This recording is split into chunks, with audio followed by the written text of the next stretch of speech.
Uh, Ladies and gentlemen, dear friends, dear colleagues, I'm very proud and happy to introduce this conference, AI Beyond Humanity, which is a part of the other conference, the large conference, in the program of the first edition of the Academia Europaea Bucharest Hub Days.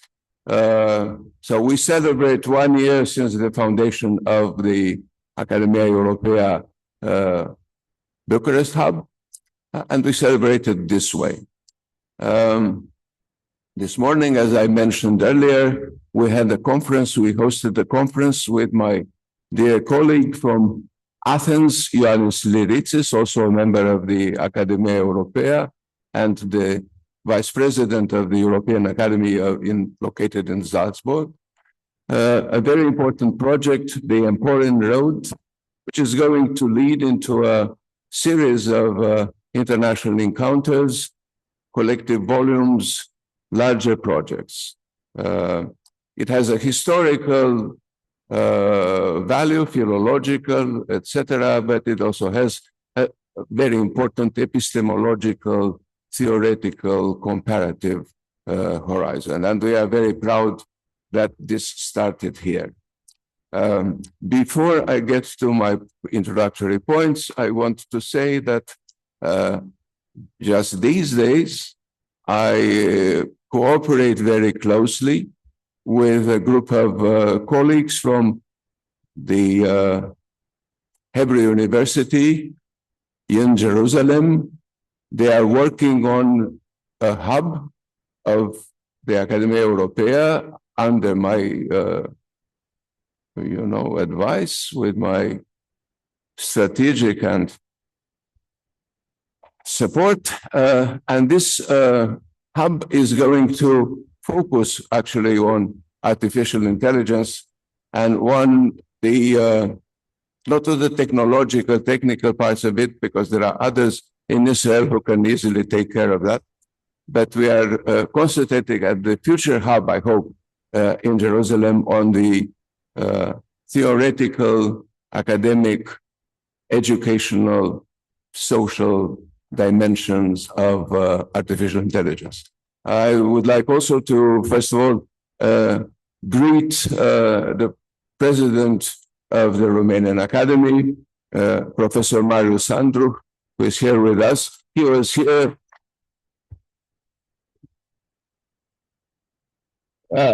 Here this morning at the other conference. I hope we can continue to do all that, although I think he is abusing himself.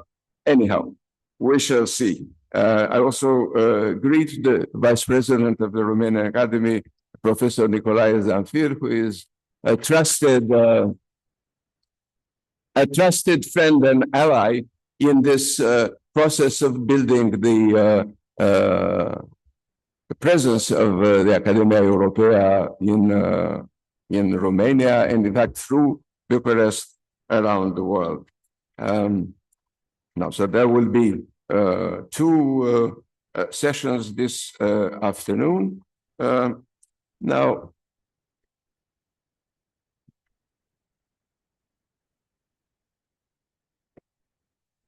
My interest in artificial intelligence was already signaled in two previous conferences, which I have undertaken with my lifetime friend, Răzvan Haritonovic, who should be around here, who also sponsors the event. The main funders of the event are the Romanian Academy and Banca Transilvania, and I'm very grateful to them for that.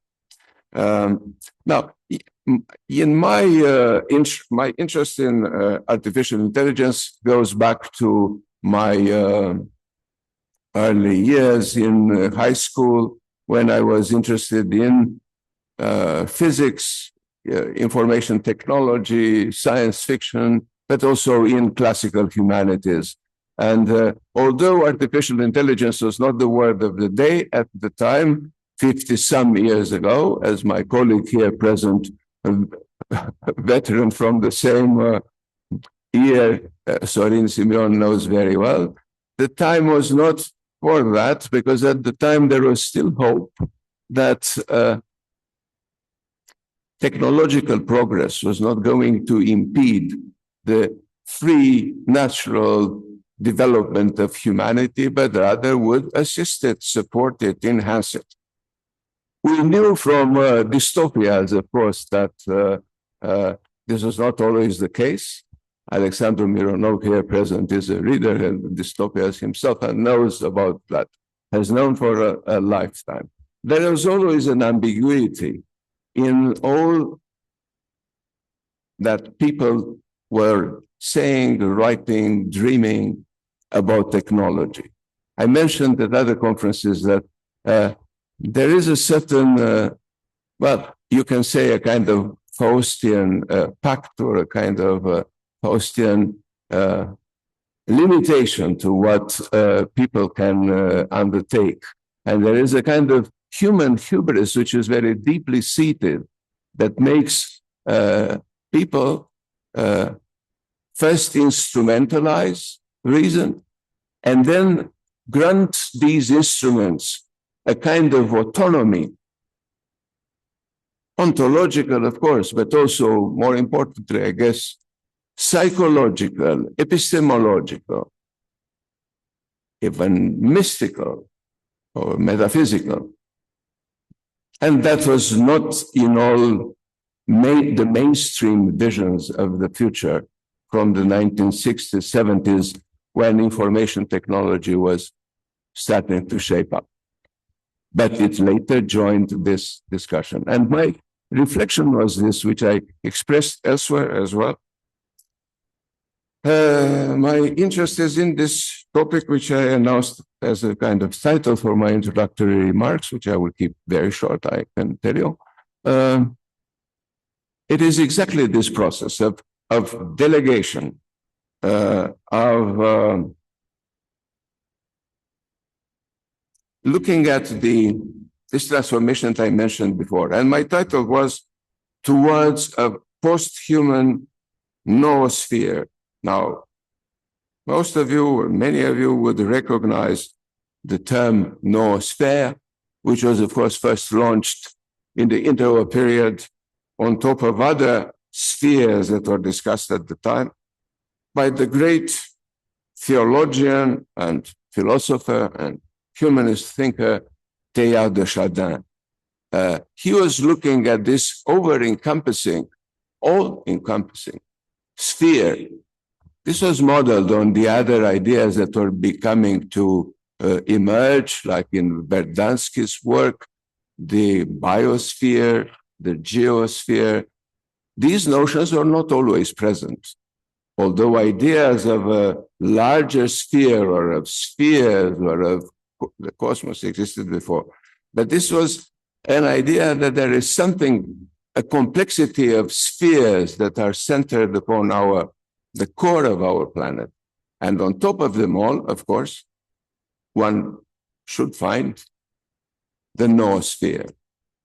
Now, we are witnessing a process by which this is exactly through these processes of instrumentalization of reason and delegation of reason to machines, including more recently artificial intelligence.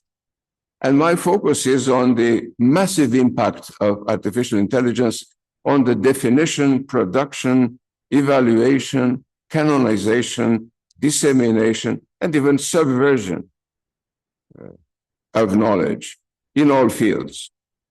So I come from a humanist perspective, from not just the perspective of the fields in which I am, in the humanities and social sciences, but humanist reflection rooted in, yes, in humanismus. And I'm looking at these instruments created by some humans.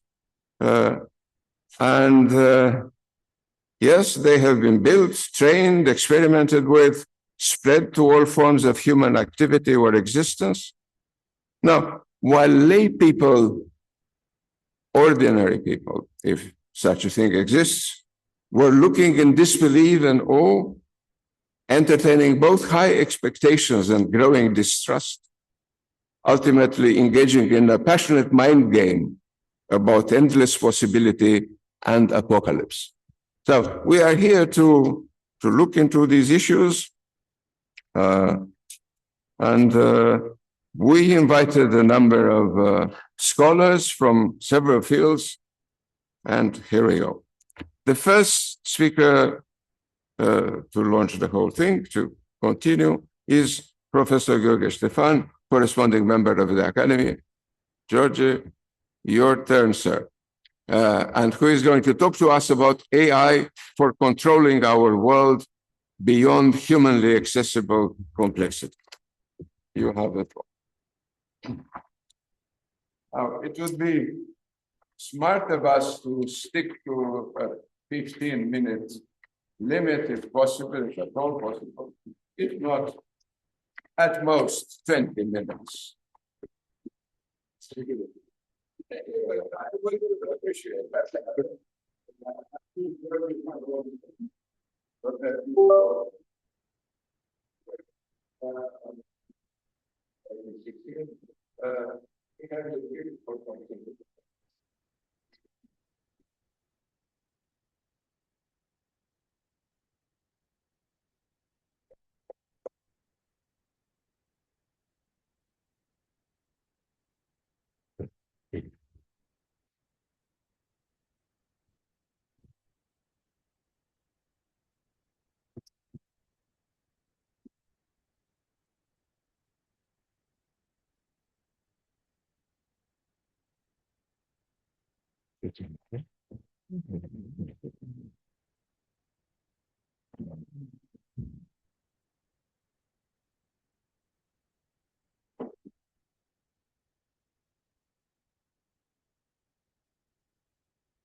Ok, lăsați-l.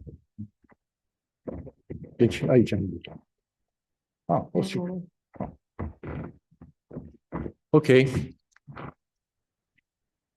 First of all, thanks Sorin for inviting me to discuss about this subject, which is very important for me. Almost all my career is related with these topics. But now, what happened in the last few years is amazing. I was unable, maybe 4 or 5 years ago, to say something about what is now in place and about what will be in maybe next days. One of the first idea about discussing these topics was, George, it's not the case. We are in the prehistory of these topics. We are in a very initial stage of what means artificial intelligence, and it's very hard to say something consistent about this evolution. For what reason I'm somehow scared about the subject. And now I want to tell what is the context in which we discuss. You see, we have to discuss about humanism and artificial intelligence.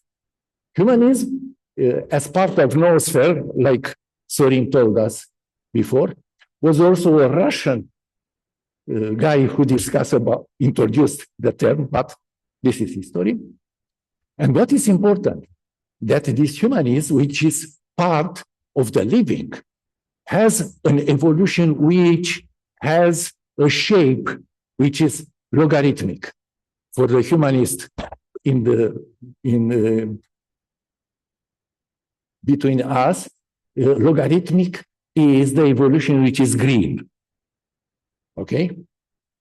But artificial intelligence is part of the technosphere, this term, in my opinion, I first learned about this term in a book of Tudor. Maybe I'm not wrong, I'm wrong, but I don't have another source for this term, technosphere, as opposed or as to be together now using artificial intelligence with noosphere. And artificial intelligence as a part of technology has a shape which is evolved exponentially, the blue shape.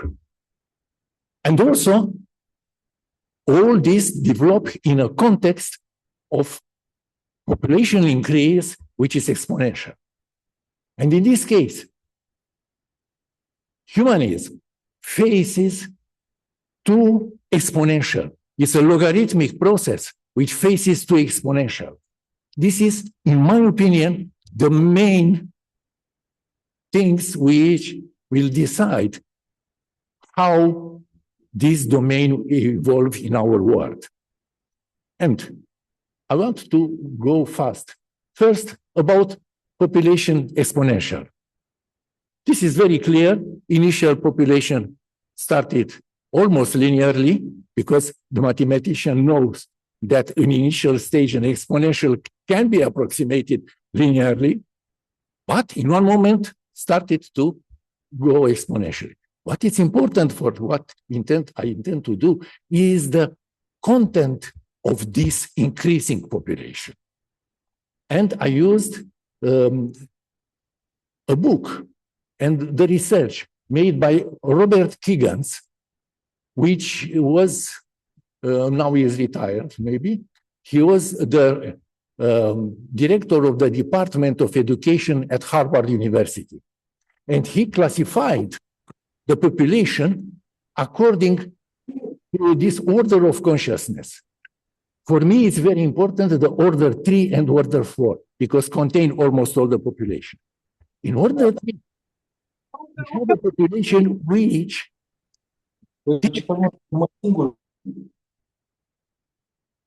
someone wants to interact with me.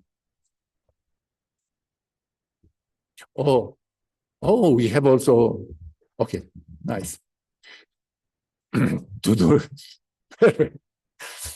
Okay, this population is a population which approaches uncritically the reality. They take a decision according to the opinion which is not their own, and this population, this part of population is 58, more than almost 60% of the population. A parenthesis, think about democracy in this context. Obviously, we have also 35% of population which are able to decide about their own way of thinking. We cannot discuss optimistically about the evolution of artificial intelligence if these two numbers will not swap. Because if we maintain 60% of the population in that category, maybe we are not able to cope with what is in the evolution of artificial intelligence. For technological explanation, I don't offer too many numbers. I have an image. You see, in 56, 5 megabytes disk drive was loaded and was managed by a few very strong men. And now we have in our hand a device which has memory around 50,000 times, having more than 50,000 times more internal memory. Maybe 100 times, almost 7 magnitude orders, which is amazing. And for what reason an artificial system can evolve exponentially? Because I don't have too much time, I will go only to the last super exponential evolution, because we are in the context where the technology works for the developing of technology. You see, the technology of in agriculture doesn't work to improve the technology of agriculture, but in information domain, the technology works to improve the domain. And in this case, we have also someday, some people use this term, super exponential evolution. For what reason? In the living, we have logarithmic evolution. Because of limited resources, homeostasis is a main process in living organisms. Energy cost is very important, and in the living space, evolution is for stability, not for an unlimited expansion like in technology. And this is the reason for which a lot of parameters associated with living behavior are evaluated as a function which has this shape, which is logarithmic. What means a logarithm? Initially, start very fast a process, but then the process is limited at one level, or decreases. There is also another kind of approximation, but I don't want to discuss too about mathematics here. And what happened? These two exponentials, population and technology, have as the main consequence the complexity of our world. And this complexity is not very well managed by the world in which we are active. And at any level, at state level, where we have incompetence and corruption, at corporate level, where we have greediness, and NGOs, we have some competition, which is sometimes destructive. At the community level, we have a lot of tribalist attitude. And the most important thing is that at human level, we have a lack of education as the ability to decide between good and evil. This is maybe the main factor which must be addressed in a process of integrating artificial intelligence in our activity.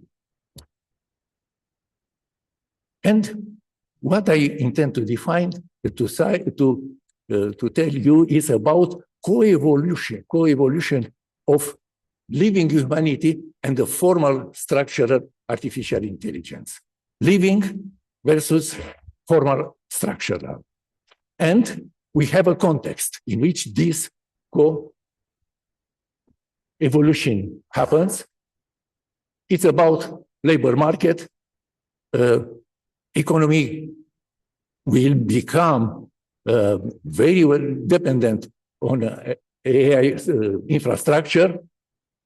And also the economic uncertainty will increase, creating, which is very important, social and political tensions in our world. This is the context. Now, can society keep up with this evolution?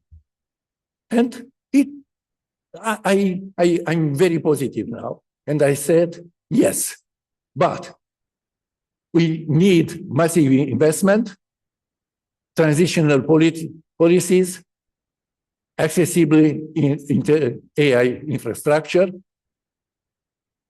adaptation of regulation, and the distribution of artificial intelligence to be somehow well done. This is about society. What is about humans? We have a very important ability.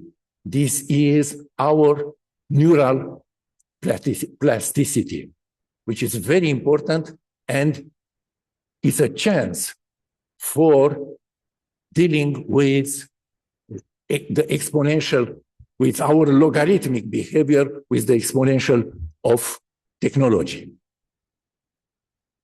And very important in this context is education. What means education? Because the term is not very well used. Education is a part of learning. Instruction, training, education. Education is for teaching to any people, starting from young people, the distinction between good and bad, which is completely neglected not in our Romanian educational system. It's completely neglected in any educational system in the world. And we must understand artificial intelligence as augmentation, not a competition. Some people, they are concerned about the fact, oh, they will compete. Okay, this is not the case. Obviously, they compete with incompetent people, but not with competent people. I don't, what is the time, Sorin? I have, let me go, okay. Oh. I want, because I have a lot of points there and I'm not like this. I have a final comment about artificial intelligence. You see, we are now in a process of understanding what means artificial intelligence. But in my opinion, this process must be paralleled with a deeper understanding of what humans really are. Because, you know, before having sufficiently advanced knowledge about what means consciousness, intentionality, imagination, and so on, like this, we claim very arrogantly that artificial intelligence lacks all of this. Artificial intelligence is not conscious. But what means consciousness? How can we claim that something is not there when we don't know what means what we claim that is not there? Related with consciousness, there are very important people in scholars, maybe in the United States. One example is Daniel Dennett, maybe you know him. He said consciousness is an epiphenomenon, which is a combination, an emergent process, starting from something which is very natural. It's nothing strange, mystical, transcendental there or so on. And in this case, for autism say, oh, artificial intelligence is not good because it has no sense of humor. I don't have time to explain you some experience I have, me or my collaborator, related with the humor of artificial intelligence. And in this case, before claiming that artificial intelligence is not able to do something, we must understand better what is the human being.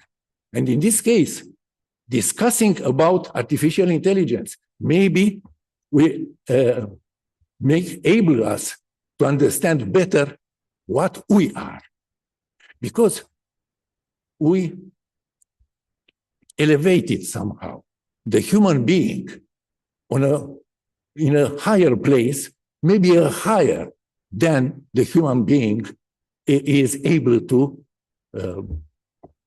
support that claims. And in this case, we must have researches to put the human being in a more appropriate position in our existence.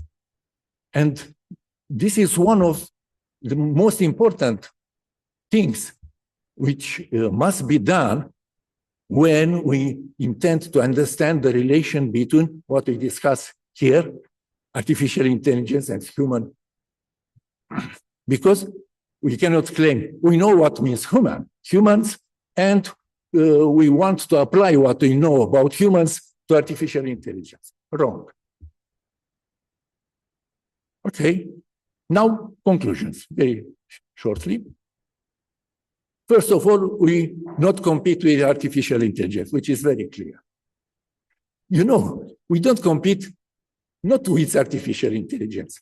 We cannot compete with a computer when the computer makes multiplication. Obviously, using a tool is not a competition. For us, is a complementary instrument for what we are doing. It's too early to conclude consistently about artificial intelligence, as I told. We don't know yet exactly what it means. And there are many people telling us about what they believe about artificial intelligence, but most of them use artificial intelligence as a smart Google. No, not at the value of this tool. More. I have colleagues, they work with higher performance than me using artificial intelligence, and they told me, George, the tool I'm working with is upgraded sometimes 2 times per day. In this case, what can we say clear about this technology? Okay, it's about complexity. Obviously, we are in a world in which complexity is huge, and our human mind is not able to deal with this huge complexity. And artificial intelligence can take this huge load in order to help us to, I don't sure we are able to deal with that complexity, but maybe we can find a way in which this tool will be involved in deciding what will happen in our world. I want to tell to people here, we have humanists, not only computer scientists. A computer is a machine to decide, not to compute. The name is wrong. The science of computer science started for deciding, not for computing. This is very important. And this tool now will help us to make this very important function in our very complex world, is deciding.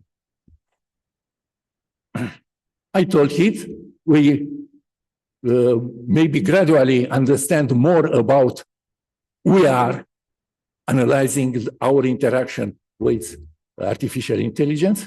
And I want to end my presentation with something which looks Heideggerian, because the impact on humans of artificial intelligence will be a mode of revealing beings. What of revealing beings does artificial intelligence institute? What? Not we as human. All the existence. In Heidegger, he used the term being, not existence. Doesn't matter. We will be able, maybe, to understand more about existence, about being, let's say, using and understanding what is the relation between an exponentially grow system with our limited logarithmic abilities. Okay, this is the end of my questions and possibly answers. Later answer. Perfect. Thank you very much. Thank you very much, Gheorghe, Ștefan. We were, we were together at the Ministry of Education and Science in 1990, and we were both wrong, thinking that this was about education and science. Most people didn't see the ministry as made for those exact purposes, but that's life. Thank you very much. Gheorghe Ștefan started his reflection on what humanity is, because he's also a humanist, as you probably know, or many of you may know. He is an accomplished singer with formal education as a classical music singer. It was a private but formal education, and he does that, and he has a very complex connection to humanities, to the arts. Now, I have to tell you something about, because before all this discussion about artificial intelligence, I was dealing with humanity and with humanism. And finally, in Germany, we reached the highest limit of our international project, which was an encyclopedia of humanism. Unfortunately, that encyclopedia could never be published because publishers in Europe were reproaching us that the project was Eurocentric. So they thought that we were talking about humanity in strictly Eurocentric terms. Of course, it was a complete idiocy, but that was it. Among those who have ruminated on these issues in Romania, having a scientific, hard science background, was one person that is responsible for some of Gheorghe Ștefan's, interests or visions or early thoughts, and that was Mihai Drăgănescu. He was, in most ways, totally off-road. I have to say it here in the Academy in the Romanian Academy. But we would like to continue some of the lines of thought, proving him wrong most of the time, of course, but discussing things that were put on the table throughout the 1970s, this mysterious period in the life of our planet, when people were still, like in the 1930s, 40s, playing with humanities and social sciences simultaneously. And that was a very felicitous development in the history of the creation and analysis of knowledge. And occasionally we go back to that. So at the Bucharest hub of the Academia Europaea, we have also this project of talking about that. You'll hear more from us. Now, I go now to Emil Ioan Slușanski, who is going to talk to us about artificial intelligence versus education and research. I just met him and I thought I recognized his father, whom I knew and admired and critiqued cordially for years. So please, you have the floor. Good afternoon. Thank you very much for the invitation. First of all, I would like to clarify that I have an issue with the name AI. So I want to define what I'm going to talk about. AI is current implementation of AI and mainly LLMs. We have a definition of intelligence. We have to set the stage first, right? So as we well know, we have two codes which are kind of similar, but not quite, right? The measure of intelligence is the ability to change. This is about the metric, right? I'm an engineer, so I'm going to say, how am I actually deciding? And of course, everybody knows Turing's test. It was supposed to be like, if it sounds like a person and I cannot make a distinction, it is a person. And this is without knowing what actually happens inside. And that's why I'm saying I'm going to mainly treat what LLMs are and not because we don't know what AI can do and what it would be, most of the things we're probably discussing today will be deprecated. But still, measuring is for a lot of people that don't know how it works, it will be, we transcend, we assume authority to that item because it sounds right. And then we have the second one, which is, of course, a t-shirt in many things. It says, intelligence is the ability to adapt to changes.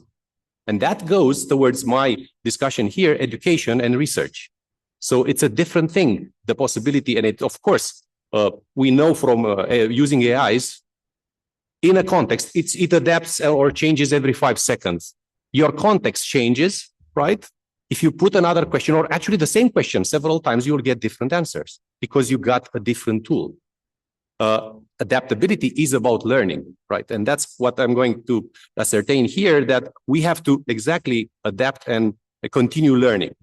Some numbers, and I know they are kind of limited to a certain amount of time. So how much time, what is actually people learning, right? It takes time for us to train. And we know, like from these graphs, that we tend to spend less time on long form, right? And we basically go to getting information visually rather than just training on and off. Then we have actually tests. They are, again, not for a long time. If you look at the scale, you can debate that as well, but it's percentage. It's 10, 15% declines in both numeracy. So that's basically hard sciences, STEM, and soft sciences. So this is actually happening. Now, why would that be? And that's actually linked to our domain, which is education. We tend to see the attention span of people, and especially students and young people, that they tend to have a difficulty concentrating. What happened? What do you think happened between 2010, 12, and onwards? It's basically a point. It's an inflection. It's definitely not something natural, right? Any ideas? These guys happen, right? So we basically exposed ourselves, and what we call social media, way debatable if it's actually social or media, right? But basically our attention span, this is linked with these things, right? Then we have, of course, the second inflection points, which is putting stuff online. We had mainly us generating things. There were bots before LLMs and actually what we now call AI. But there's definitely, again, a huge change in generated data out there. And that's, again, 2022 autumn was the point where GPTs appeared. And now we have like a discussion of who's generating, who are you talking to, right? And there's a regulation which needs to actually happen into actually labeling this is automatically generated, right? Again, similar for coding. So in our corner, having something generated by a person which assumes responsibility, or just a tool that can change with an update, it's a different thing. And I can tell you from inside meaning my colleagues and students, which are now everywhere from Microsoft, Meta, and Google, and so forth, in the research labs, not the implementation parts, that this is an issue, right? They're having issues, and they're having internally issues with automatically generating codes. Okay, this is opinions. Opinions is, okay, the general public, which is not trained and doesn't actually understand what happens inside. And they're actually split. This tells you you have fears, and that's sentiment, right? It's not based on understanding. It's based on how it influences me. And you can see plus and minuses on all columns. So we are still split. But in the actual community, I can tell you that there's a decrease of actual trust of people in CS on what confident they are that those things are actually useful for everybody. Right? It's an issue of good and evil in a way, right? And we're going to discuss and see a bit more later on. So I'm going to now set the stage a bit about LLMs mainly. So I'm going to make the analogy that everybody knows, of course, of training and associating inputs with outputs. So the bell with food. What we train now, we associate input data with selected outputs. That's actually what happens. You have a system, it doesn't matter, it's a black box, right? And what you're doing is inside that black box, you define and set in stone at a certain item, which is my update right now, these weights, they do not change. Of course, There's improvements that you can change with an update, right? You can influence later on. These things were available for more than 50 years. There's nothing new in actual, I mean, no, there are new things, but the basic things of what these things are were available. What happened is the fact that you could get big enough, billions to trillions of parameters, and what I put dense in red because it's important. Dense means like you're here in this room that you all have like a phone, like a link to everybody else. And you are from different domains. Do you think you really have links with everybody else at the same level? Definitely not. You have sparse links. You have dense links with the ones from your domain, denser links, right? So these things are actually trying to ascertain what are our links with the input data for everything, for everybody, which can lead you, and actually the guys developed them in November 2022, were surprised, like, I can get actually meaningful answers, right? That was the thing. Now let's see what actually LLMs are. And now I would make again the link with Kant in this case. Most people, that's what Kant was saying, are not actually recalling what they read. They build an intermediate representation, and that's what's our training happens, right? By remembering impressions, telling stories. That's why a teacher can have bigger influence than the actual manual, right? Because it imprints on you the will and actually the context that you get that thing. And then you get it from a different angle. These are the invariants. These are the weights that we as human train. And through repetition, which unfortunately for young people today doesn't happen anymore. Why it doesn't happen? Because they are actually using, and of course everybody knows system 2 from Kahneman, that's the point. You want to train and get those weights. You are actually trying to learn by just getting and accessing system 1. You're asking a tool to give you insights.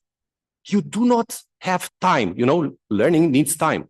You don't get the time to actually get your own weights. And that's why I generated that image, which is a paper weight, right? It's a weight made of paper. It's like training. You want to take muscles, right? We want to go to the gym. Why? To raise paper weights or to actually get some muscles, break them to grade them. That's the thing. You want to break your own mind so that you can evolve. Now, what are GPTs? That's the technical term. These are all analogies, stochastical parrots. So it's statistically based. It's not rule based, right? Next token predictor with a bigger context. And that's the thing that in a dense matrix we get again, right? Function approximators and so forth. People thought of this before. And Blade Runner, the old one, okay, I like the music, Vangelis and so forth, 1982, right? What was actually Decker doing there, if you remember? He was trying to ascertain if Ripley was actually a robot. What was she doing? How did he do that? Asking questions, making distant links to find contradiction outside of the context window. Does it sound familiar?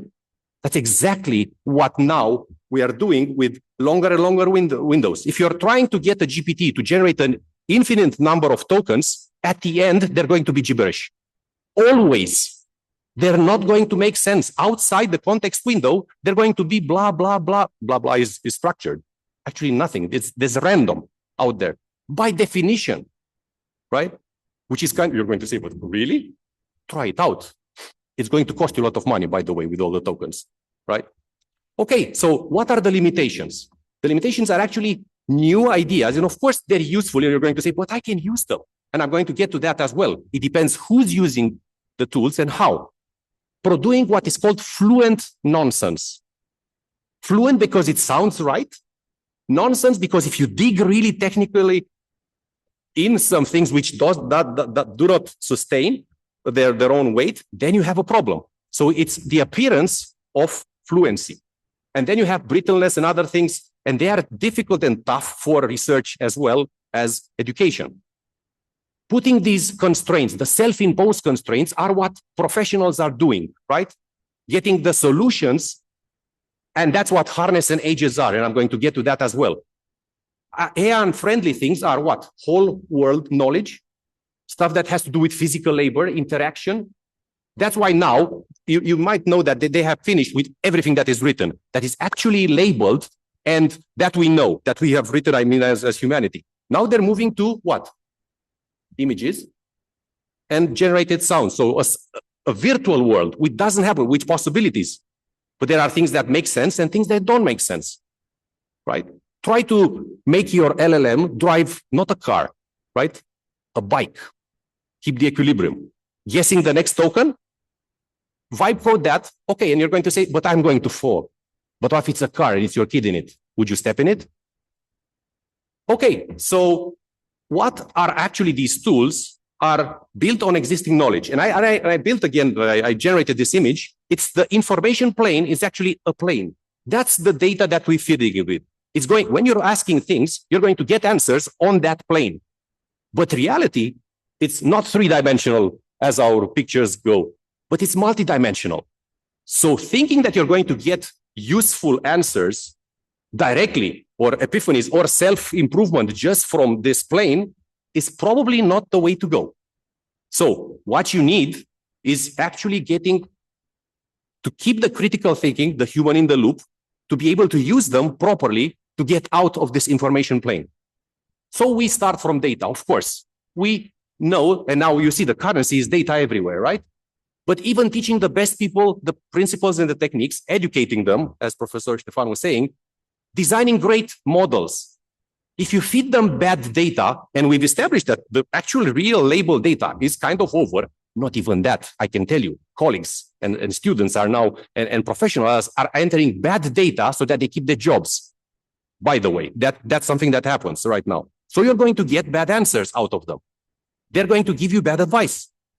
Then there is seldom, and again, keywords inside computer science, the deterministic way of knowing why you got a specific answer. There's one to get an answer. If you're proficient and you know what you're doing, you know that that's the right answer. And if you're getting a wrong answer, again, you are the one that says it's good or bad. Intrinsically, the model doesn't tell you it's good or bad, right? So you can't either trust a person or a model. With a person, you can debate. And that's actually how progress happens, right? Science is not knowing stuff, but finding evidence to contradict what happened before to evolve, right? That's the idea. And of course, this is recent. This is actually this last month, right? And it's Dawkins that everybody knows had this to say. I spent 3 days trying to persuade that myself, Claudia, he named Claudia, is not conscious. I failed. Again, it was, what is the metric? We get back to the discussion before. What was the metric? That you get answers that you yourself imagine are okay, and you're transferring that that's a person? It's a debate, right? Of course, on the net, started to appear all kinds of memes. Why is that actually a technical delusion? And I'm not going to comment because I'm not qualified on the philosophical side, but LLMs are stochastical parrot. They're going to just give you the next token. They are not internal states. That actually means not, right? So what we, computer scientists, say is kind of a way of thinking. And actually, by the way, AIs are having states, right? Neuromorphic links and stuff happens, right? So you can upgrade what you have. So this is not it. Jan LeCun, again, some other guys are saying we need something else. So you need to understand, even at this level, what is actually happening. Agents, you hear agents everywhere, right? On the left here, you have, again, AVS is Amazon, right? And Berkeley is a huge university.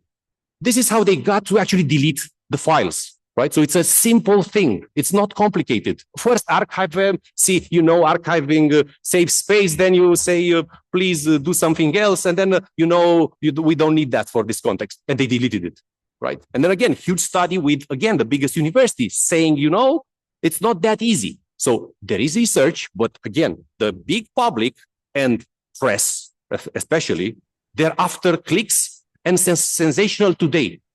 Look at the promises. Cure cancer, get to wherever planet and so forth by tomorrow. They're all clicks today. Do you remember them from 2 months ago?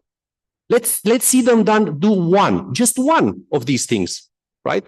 But we are concentrating in the AI, in the technical part, on things that we can deliver. Code, by the way, is one where we're having good data. That's why you see some things there.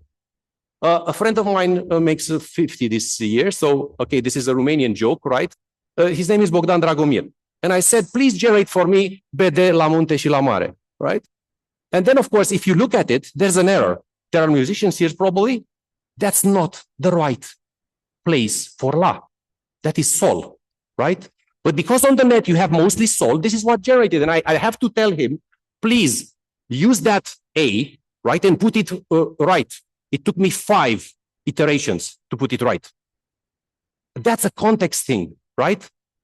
And that's the thing. These things are giving you the illusion, and we know, of course, Dunner-Kruger, that you are on peak Mount Stupid.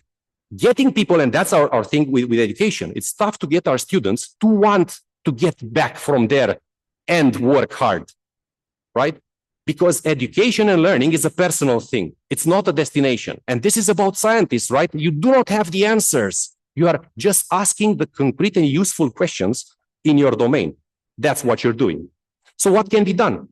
Basically, go towards a lower information diet. We are flooded by information all the time. Cool down. Of course, technology-wise, would you ride a bike or ski without knowing how to stop? Not a very good idea, right? But that's what we're doing. So developing frameworks where we can interact with them makes sense. So less information, limit general intake, use vetted sources, and most of all, give your time to think, be bored, and I don't have to convince you that a lot of good ideas are coming when you're not thinking of the thing you're concentrating on. And a tougher one for students especially, be wrong. How are you learning? From just somebody giving you the right answer? By hitting something, it's going to be, that's hard. I'm not going to hit it harder because it's going to hurt me. If I don't have this epiphany, I'm going to think everything goes. So it's very tough to actually learn if you don't allow yourself to be wrong. Real use, excellent for exploring. We all have blind spots. We don't know. Going on the horizontal, excellent thing. Better experimentation and testing. Optimal experimental design. Yes, great. Very good. Thinking more. Using them as sparring partners. Again, we are building actually scripts to help our students ask themselves questions. And actually, we're telling them, please use these tools and tell me why the answers are good or bad. I want to see how you think, not that you're right. It doesn't matter if you're right. If you look at the pictures, again, the one on the left is generated by GPT. Do you look at the weight? You see it's uneven? Have you tried to keep something uneven in your hand? 5 kilos weight? Not very good, right? So the problem is that people are deferring learning to these tools. And that's our trouble now in education. And we have to play with that.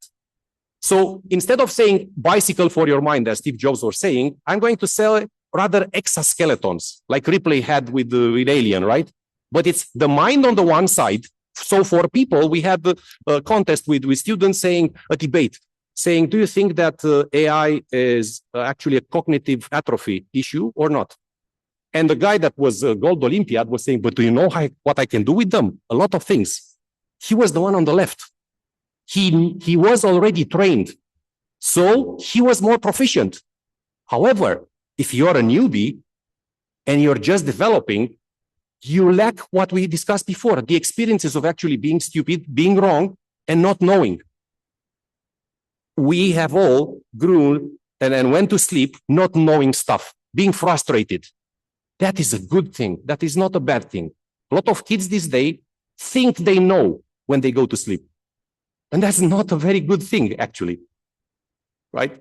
So I try to say, okay, efficiency. And that's my actual domain is high performance computing. So I know about the part on the right.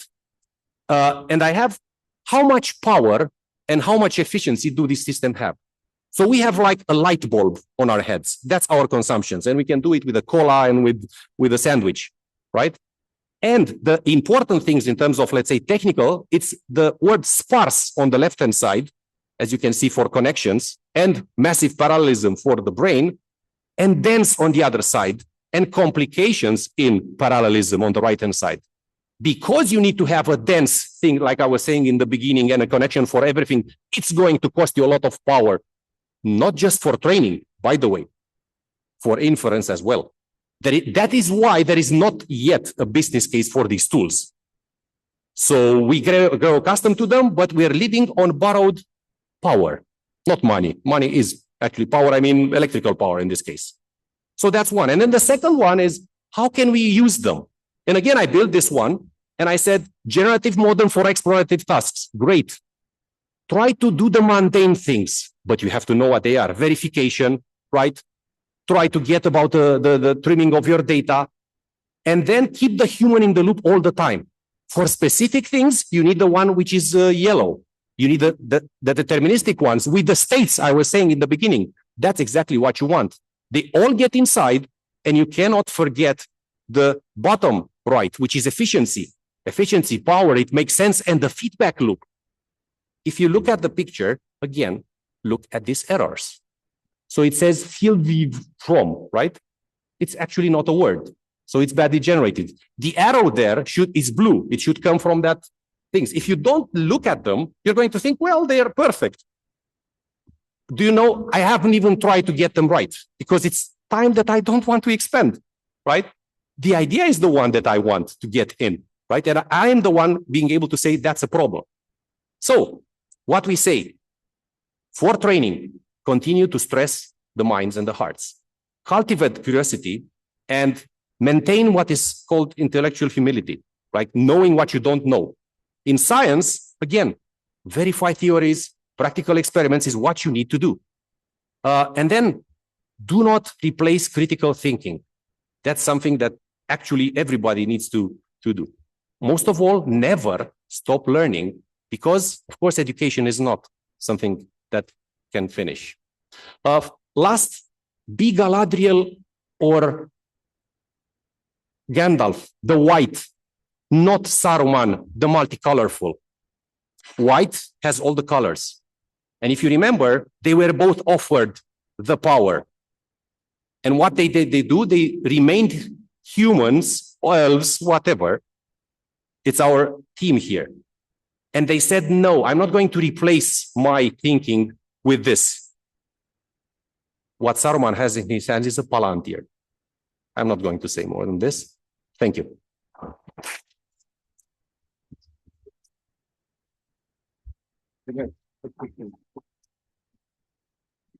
Thank you very much for this brilliant presentation. And one of the things that makes me hopeful when I encounter people like that is that I can still meet people who work in high-level technology and are skeptical or at least stoic about it. You see? Whereas always absolutely, how shall I say, disarming and makes you despair is when you see this increasingly confusing and haphazard trust in things that cannot be trusted, in instruments. And so thus reminding ourselves that we need to go back from instruments to the instruments that we have up here, with also the added consolation that we at least spend less energy than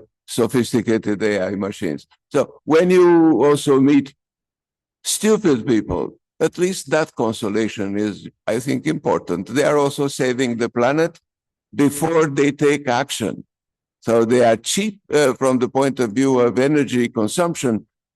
Unfortunately, they are extraordinarily expensive and risky from all the other points that deal with the planet. Now, we move to the next presentation, and I invite Mircea Dumitru, member of the Academy, former vice president, current, future vice president, and the academic director of our Academia Europaea Bucharest hub. He's going to talk to us on what is it like to be an X, or could AI have subjective experience? Some lessons from the philosophy of mind, which is exactly his main field of work. Mircea. Thank you very much. Thank you all for being here at this kickoff seminar of the Academia Europaea in Bucharest. Thank you for inviting me. They told me, I'm afraid, that some of the symbols are scrambled because I'm working on a Mac and it's not compatible with the PC. Okay. So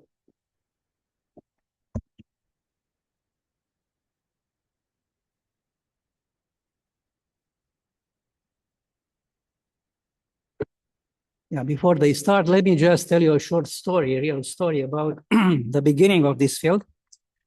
Most of you know this because you are experts in AI. Most of you are engineers. You know that back in 56,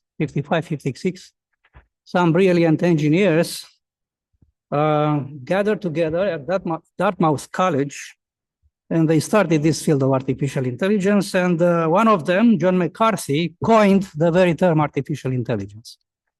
And he was there together with Claude Shannon, a brilliant expert in information theory, Marvin Minsky, mathematician, logician, you name it. And funny thing is that McCarthy deplored afterwards the fact that he coined the term artificial intelligence because he thought, for some very good philosophical reasons, that he put us on the wrong track, as it were. And what I'm going to talk about in the next 15 minutes or so is to give you some skeptical arguments concerning not AI as such and the powerful tool that computer scientists, mostly computer scientists, gave us, but this kind of interference between psychology, philosophy on the one hand, and computer science on the other hand. And my exploration, which is coming, as Sorin Antohi already said, comes from philosophy of mind and philosophical logic. As a matter of fact, today, the hottest topic in philosophy of mind is cracking the mystery of consciousness. And the question, put it very simple, but it's a very deep, very intriguing question, is how come that we all have, even neurodivergent fellows, and not only human beings, non-human animals, most of them have this kind of subjective experience of the context in which they live and operate. How come that, as very famously an Australian American philosopher, David Chalmers, put it some 30 years ago in a famous book, The Conscious Mind, how come that we are not all zombies, philosophical zombies, okay? How come that the mushy stuff that I have in my skull, which is the organ, which for sure gives us perception, sensations, and also thoughts, language, decision, and everything else, how come that when it operates, it also gives this kind of subjective experience, the first person experience? So let me start with some very simple questions, simple in the sense that the words are not very complicated, but the subject is extremely difficult. We have those three foundational questions in philosophy of mind and consciousness. First of all, we can wonder in a very reasonable way whether or not AI is intelligent in the very same sense in which we, humans, are intelligent. And my answer, put it very bluntly, is no. AI is not, let's say not yet, we don't know how it's going to evolve, but is not yet intelligent in the way humans are intelligent. Now, for sure, that wouldn't be a problem for computer scientists or engineers to develop the tools. This is not a problem. I'm not venturing myself on a territory which is not my own.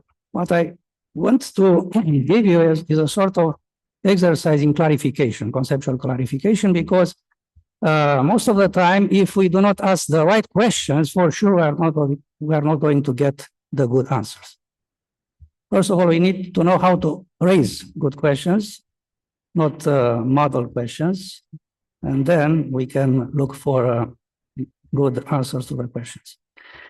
Now, in order to say something definitive about whether or not AI is intelligent, in the humane usage of the word intelligent, we have for sure this kind of challenge.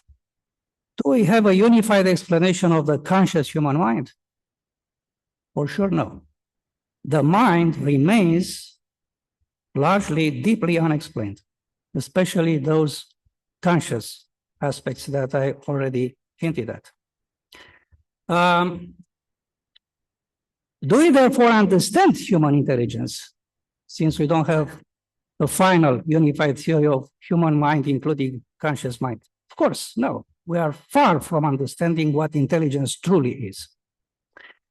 My main argument is a very simple one, and I don't have more than 15 slides, so I'm going to speak maybe for 10, at most 15 minutes.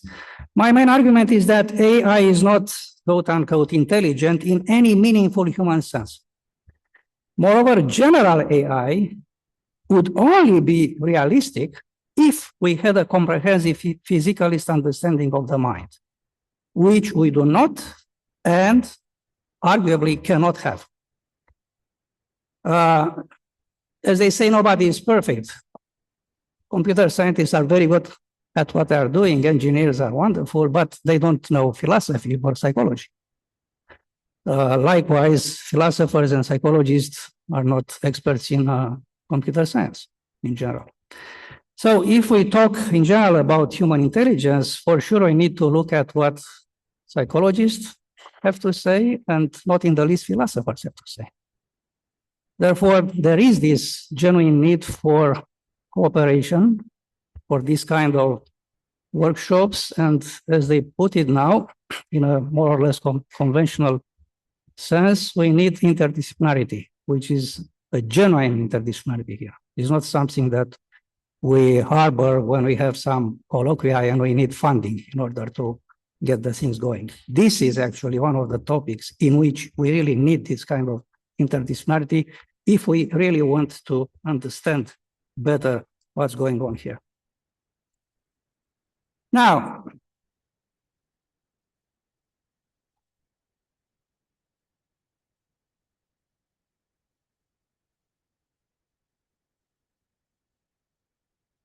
okay. As I said, unless we have very good understanding of the very good outlook, philosophical, psychological outlook about what intelligence is, human intelligence is, and how it operates, we cannot have a very thorough understanding of AI as well. And moreover, the default philosophical position, rather naive position that computer scientists are taking, and they share that with most of the professional philosophers nowadays, is the idea that somehow mind and all its products are a sort of computation. That goes way back. In modern times, philosophers had this idea, and even before that, they had this idea that we can produce some robots, some mechanisms, which can operate in a sense in which, if we do those operations, we call those operations intelligent. So the prospect of general AI requires a complete physicalist / materialist account of the mind, which should cover not only language, decision-making, which we can actually do in a more or less computational way, but it should also cover some other important dimensions of the real human intelligence. And that is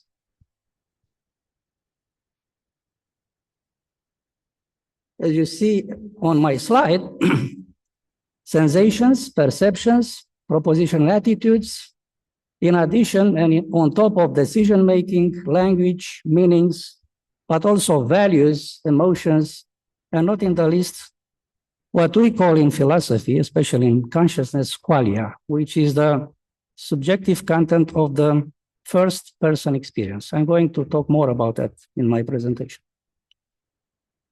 So, this hard problem of consciousness that David Chalmers formulated 30 years ago is this very simple question. how come that there is this subjective aspect which is associated with the workings of at least some of the other dimensions of the human brain. And so far, even though people tried very hard and pushed very hard into that direction, so far we do not really know how those qualia could be physicalized or at least functionalized. The default position nowadays in philosophy of mind is functionalism, which means roughly, there are various brands of functionalism, but roughly that means that mind, all its products, are a sort of functions of the brain. That was also sort of materialist vision that they had in the 19th century. People who know the history of metaphysics in the 19th century would be surprised to see something of that sort in the writings of Friedrich Engels, for instance, believe it or not.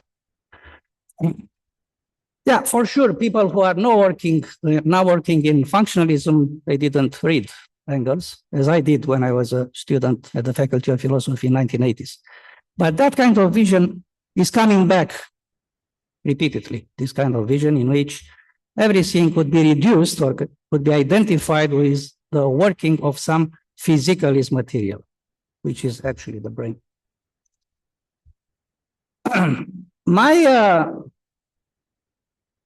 more daring contention is that in principle, qualia cannot be fully physicalized or functionalized. And even the LLMs that we have now, and our colleagues spoke about them before, or neural networks, or if we go in a more abstract way in philosophical logic, inferential semantics, do not capture, and in principle, I would say, cannot capture all the aspects of intelligent language use. That being said, we have to look at some of our biases that are supported by some default philosophical positions, which, as I said, by and large are materialist, physicalist, reductionist positions nowadays. And conversely, how that kind of philosophy is reinforcing the biases that we have. And I would say that the deepest bias of our time is the physicalist / materialist internalist conception of the mind, which roughly means that we tend to think about our minds as something which just happens or occurs within our brain, which is located, as we know, in our skull. So everything that we talk about now, including AI, would be the product of this kind of mushy stuff, this piece of meat, which is our brain. And we think about minds, about thoughts, about contents, also about sensations, perceptions, as being essentially related in a sort of internalist way with the brain only, nothing else. This kind of dominant bias came in different sizes and forms. One of them, which dominated half of the 20th century, was behaviorism, which had many versions, but the strongest version, which is called logical behaviorism, was the view that actually mind does not exist. We can only observe from the third person perspective the behavior of our fellows, human beings, and of course of some non-human animals. We can actually only observe the inputs to the organisms and also the reactions, the behavior of those organisms. We cannot actually go into, we cannot perceive what's going on in people's minds. Therefore, we either have to stay skeptical about that or else to go eliminativist from an ontological perspective, to say that there's no such a thing. It was a very interesting and perverse consequence of this view. For many years in the States, they shut down the departments of psychology. Because if you claim that you have a scientific approach to something which does not exist, then why on earth we have to give funds to that kind of enterprise? No one today is going to give money to study the ghosts, for instance, because there's no such a thing. Okay? They give money to study the signs, the zodiac. Well, still. But for some other things, they don't give money. No. That was the case with psychology in the United States. Very important departments, Harvard, Princeton, actually shut down those kind of studies. And if you look even today, there is a sort of trace of that kind of attitude. Major publications are still called study of behavioral sciences. Okay, so what we study is the behavior. We don't study directly the mind. Well, that happened in the first half of the 20th century. I would say that the scholar who almost single-handedly could destroy this kind of bias, the behavioristic attitude toward the human mind, was no one else than the most important contemporary linguist, the American Noam Chomsky. Okay, you can leave aside his politics if you don't like that, but Chomsky was arguably the most important linguist in the 20th century. And even now they claim that he is still considered one of the most important linguists, and by implication also philosopher of mind. And Chomsky wrote a book at the end of the 1950s in which literally he demolished this kind of paradigm. And what is important is that his own views had the cultural roots in the European tradition, in particular in the philosophy of the French scholar, mathematician, philosopher, scientist René Descartes. So Chomsky's views were Cartesian, and this is why actually he went very strongly against behaviorism, because according to Descartes, we have ideas and concepts which are innate. We are born with those concepts into our mind.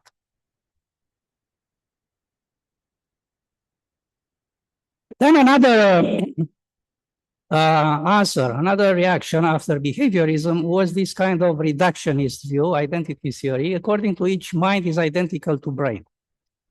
And this is something which is very fancy, and I would say, I would put my money on this bet, that most scholars now who are working in neuroscience, neurobiologists, computer scientists, are entertaining a form or another of this kind of identity theory, according to which we can identify, in a way, the mind with the brain. And that is actually good news if that would work for the general program of AI. Because if we can identify what we think about ourselves as being intelligent products of our minds, we can identify that is the brain, and we can replicate the architecture of the brain on some other structures or substances, as they do with computers, then we have actually artificial intelligence all the way through.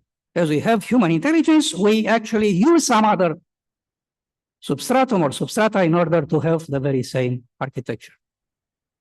That didn't go well because philosophers are very inquisitive and very skeptical in general. They don't like general theories and, well, especially analytic 20th century philosophers. I don't mean here Hegel or Marx or some other people. And as I said, the default position now, I would say that maybe 85, 90% of the people who are actively working in this field is the position of functionalism, according to which we cannot identify the mind with the brain, but the mind, and this is actually a metaphor, is like the software of the brain.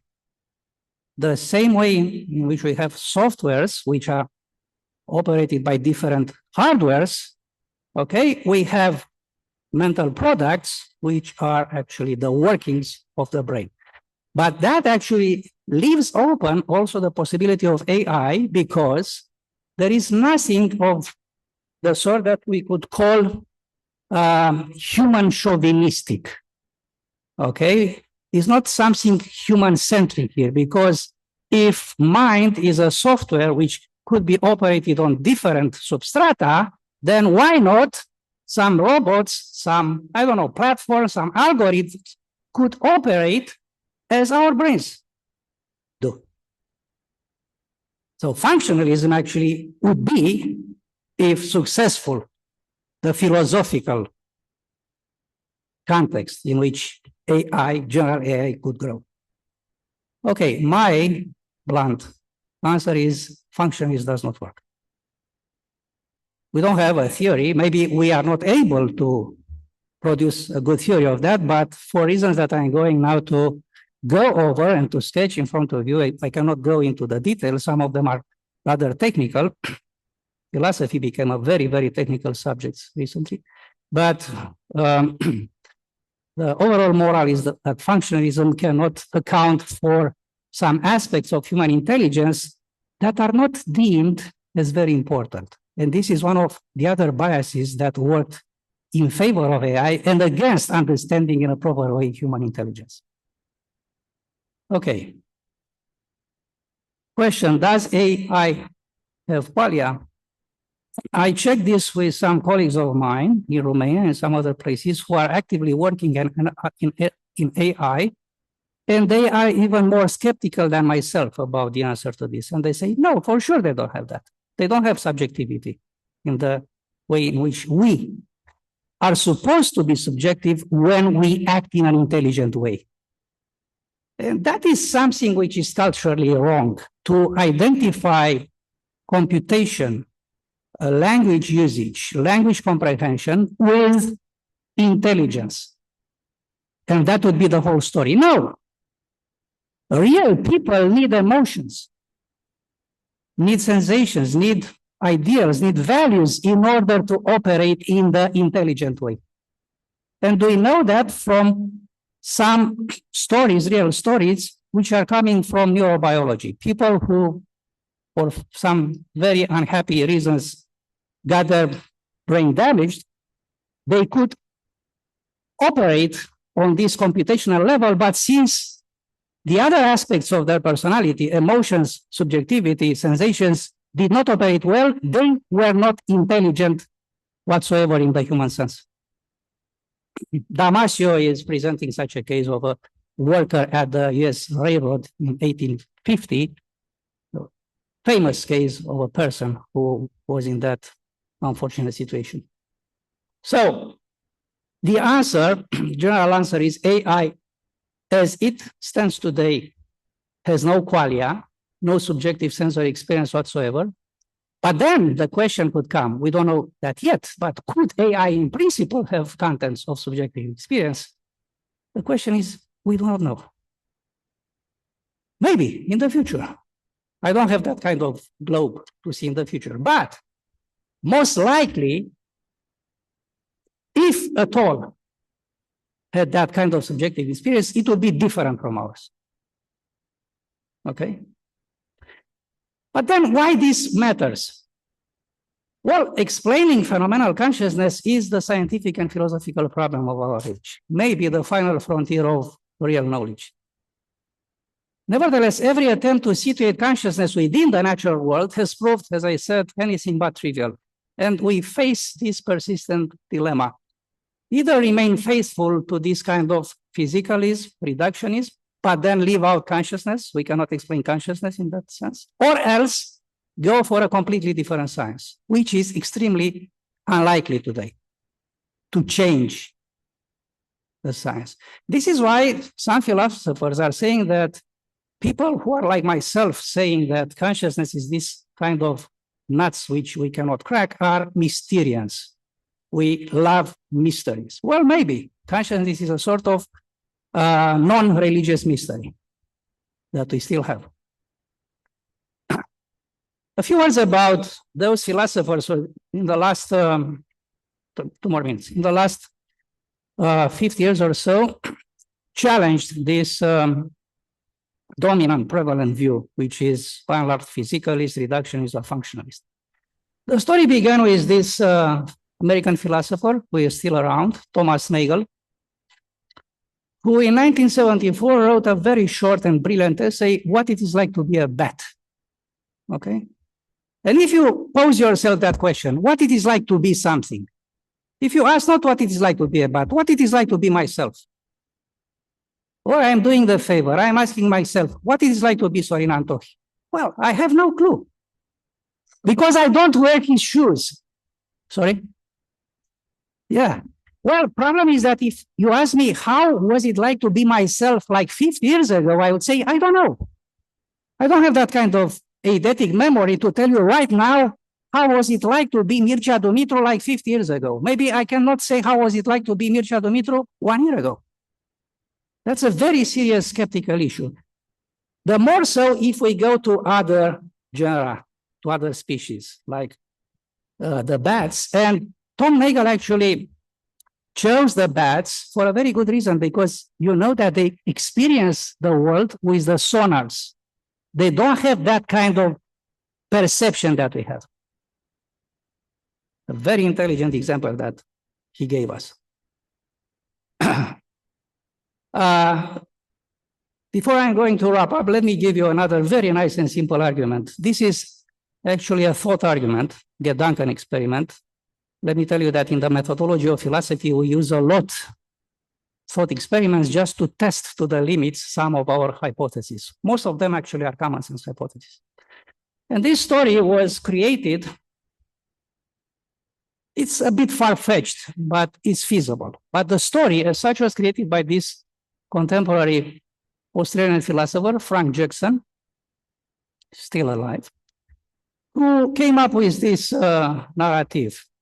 Mary is a brain scientist who knows everything about the physical processes of color vision.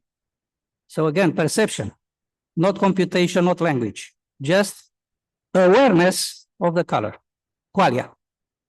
But she has lived her entire life in a black and white room. So she is a marvelous scientist, physicist. She knows everything about the optics of the colors, but those are the, I don't know, contingencies of her life. She stayed in a white, black, grayish room. Now, when she leaves and sees red for the first time, she sees a red flower, okay? She learns something new, in a sense. But if she learns something new, that means that the whole physical knowledge that she had before, suppose that that knowledge is complete, was not sufficient in order to do the inferences to know how it is like to see red, or how it is like to smell a rose, or something of that sort, how it is like to see the pitch of the trombone. That means that the physics, even if completed, is not enough to take care of the phenomenology. Phenomenology cannot be captured. Now, going back to intelligence, intelligence cannot work unless we have a very rich phenomenology. Therefore, some key takeaways.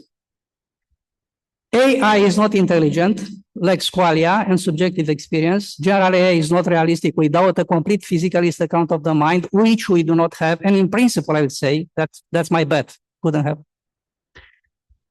The hard problem persists. No physicalist theory, behaviorism, identity theory, functionalism has resolved why we have subjective experience at all. And then there is something which is more technical and philosophical. If you go from the thought experiment with the zombies, if zombies are conceivable, and why not? I can tell you stories about them. Those are philosophical zombies, are not the Hollywood zombies, okay?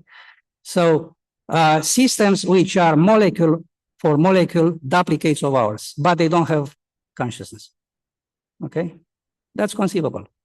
If that's conceivable, then in some sense it is possible. And if it is possible, then again, materialism, physicalism is false. Because materialism says that everything necessarily follows from physics.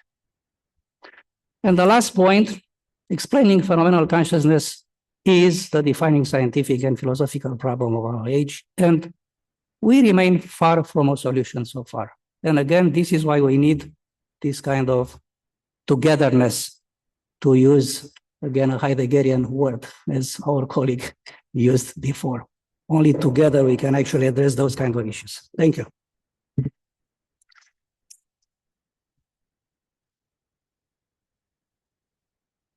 Mircea Dumitru. Thank you very much, Mircea, for this illuminating presentation. We talk about this all the time. One of the memories I have and sometimes share is that in the academic year 99-2000, I was at Stanford at the Center for Advanced Study in the behavioral sciences. And my question to the director of that institute, very generously funded, by the way, extraordinarily well funded, was, but now what the hell are we doing here? Because I don't believe in anything such as functionalism. Why isn't there? And the consolation was that by the 1990s, psychologists were getting into institutes of behavioral sciences and they're getting unbelievable funding. We were laughing in the dark when a colleague from some big American university was presenting to us an experimental study with very young students. It all seemed child abuse to me and to most of us, whatever they were doing with these children, asking completely far-fetched, idiotic, nonsensical questions and getting paid for it. So thank you very much. The idea is that indeed one of the challenges of talking about artificial intelligence these days is to choose the right or wrong philosophical paradigm in which one can make any sense at all of issues such as artificial intelligence, then put together, then the whole world around it. So thank you very much. Now, I hope the link is now fixed and no? Yes. Yeah. Something is not going well with the link that we sent to the next speaker, who is Moshe Yidel. You can, I think you should keep trying and see what. Să vedem ce face el, poate lucruri va avea un semnal. Poate trebuie și un mesaj în plus încă o dată. Bun, okay. So we sent this a couple of times. My suggestion would be to have a short break, not a long break. So of 15 minutes, you can have your coffee, stretch your legs and so forth, and then we return here, okay? So 15 minute break.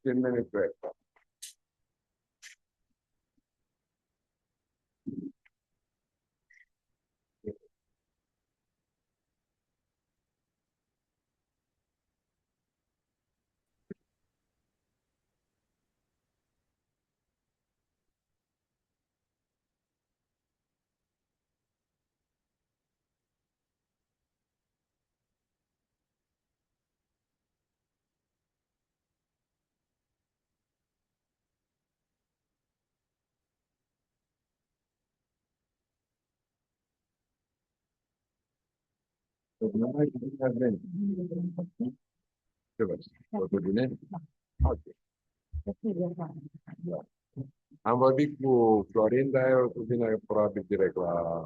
Nu, a zis că are nu știu teleconferințe, pe care o termine pe la 6, nu are sens să mai.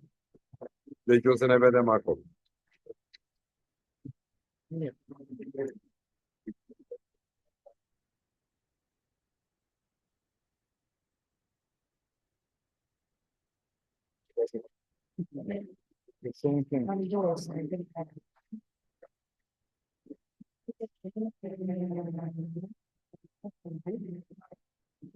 Yeah.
Faci ceva animație sau? Ah, vreți să mai corectați ceva? Nu, inserați din nou.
Ladies and gentlemen, dear friends, we resume our conference. We still cannot get in touch with the speaker on Zoom that was supposed to join us, Moshe Idel. We still try. We will keep trying. We'll see. So we start the second part of today's agenda at this conference, and I will turn to Vasile Păiș, who is going to talk to us about AI for people, building trustworthy systems.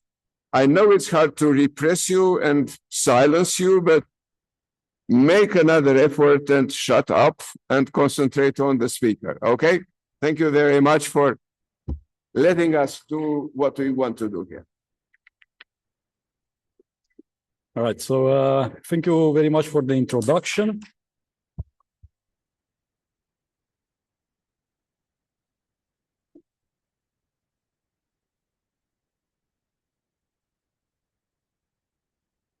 Okay, again, thank you very much for the introduction. My name is Vasile Păiș. I'm actually here with two affiliations. First, Adobe, and also the Research Institute for Artificial Intelligence of the Romanian Academy. So I'm going to start first with pragmatic view on agentic systems and generally on how to build trustworthy systems from an engineering point of view. And then I'll also present recent research projects from the Research Institute, where I'll show how we tackle different research situations. So, okay, this is fixed, okay. As you all know, AI is present in everyday life in the form of AI assistants. I'm sure everyone has phone, a tablet. I also saw in earlier presentations, this was already mentioned, we see AI all around us. But AI is slowly, or maybe faster, getting into other places like, for example, delivery drones, self-driving cars, but also places like justice, law enforcement, medicine, agriculture even. So it's very important to build systems that can be trusted by people. So I'm going to start first with a very brief overview of different AI stages. It started with early systems that were rule-based systems. And from the explainability point of view, these were fully transparent. So every decision was traceable to a rule.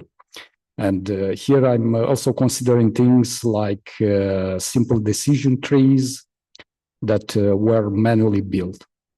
But then as the AI progressed, we moved to what's called data-driven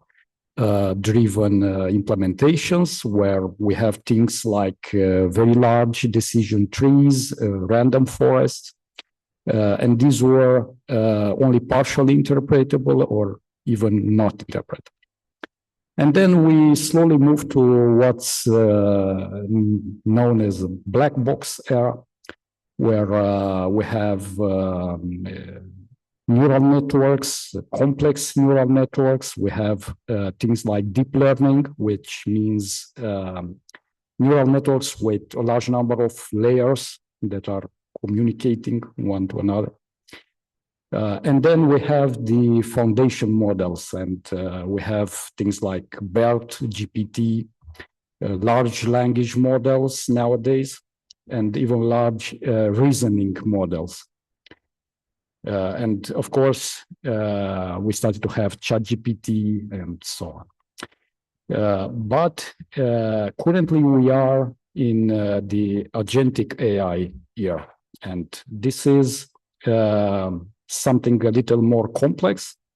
We still use, of course, foundational models, but we also use tools, memory planning, sub-agents, and so on. So in this context, we basically are switching to a multi-step opacity. So how can we trust such systems? And remember, ChatGPT launched in November 2022.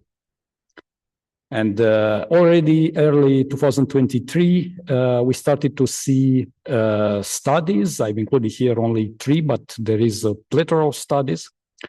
For example, this first one investigating the impact of user trust on the adoption and use of ChatGPT, a survey analysis, a very early and very well documented study that more or less shows that people started to trust these systems. And we know that, and we also saw in earlier presentation, some people even claiming that they cannot decide if talking with a model is something that they can already tell it's an automatic system or not. But let's see how the public perception evolved through the years. We started with an early optimism in those systems. And I was also mentioning some names there like Turing, McCarthy. We already heard about those. So I'm not going to insist. But then we had the disillusionment caused by a slow progress in how AI evolved. Then we had something more or less of a quiet rebuilding because we started to implicitly trust things like search engines, filters like spam filters. So already all email providers started to include spam filters, and these are, again, something based on algorithms. Then we switched to a machine learning boom where we had very large sets of data that were being analyzed. And out of this, we started to see some anxiety emerging, which then moved on to having fears of biases, surveillance from these systems. We also saw some notable cases where the AI algorithms failed. And nowadays we are in the generative AI era. And nowadays there is a mixed trust in AI. On one hand side, we see people that are actually using a lot of AI and trusting it. While on the other side, we see some skepticism and people that are not trusting AI. But let's see what a trustworthy AI system actually is. And I'm going to start with a bit of recent history.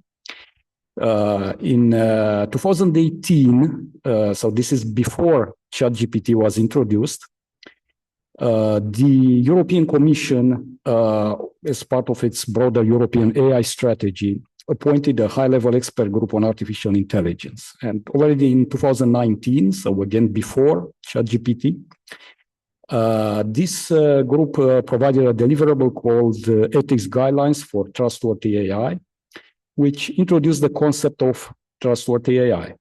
And it mentioned a system that should be lawful, ethical, robust. And based on these 3 characteristics, they formulated 7 key requirements for a trustworthy AI system. And these are human agency and oversight, technical robustness and safety, privacy and data governance, transparency, diversity, non-discrimination and fairness, but also societal and environmental well-being and accountability. Okay, the system has to be accountable.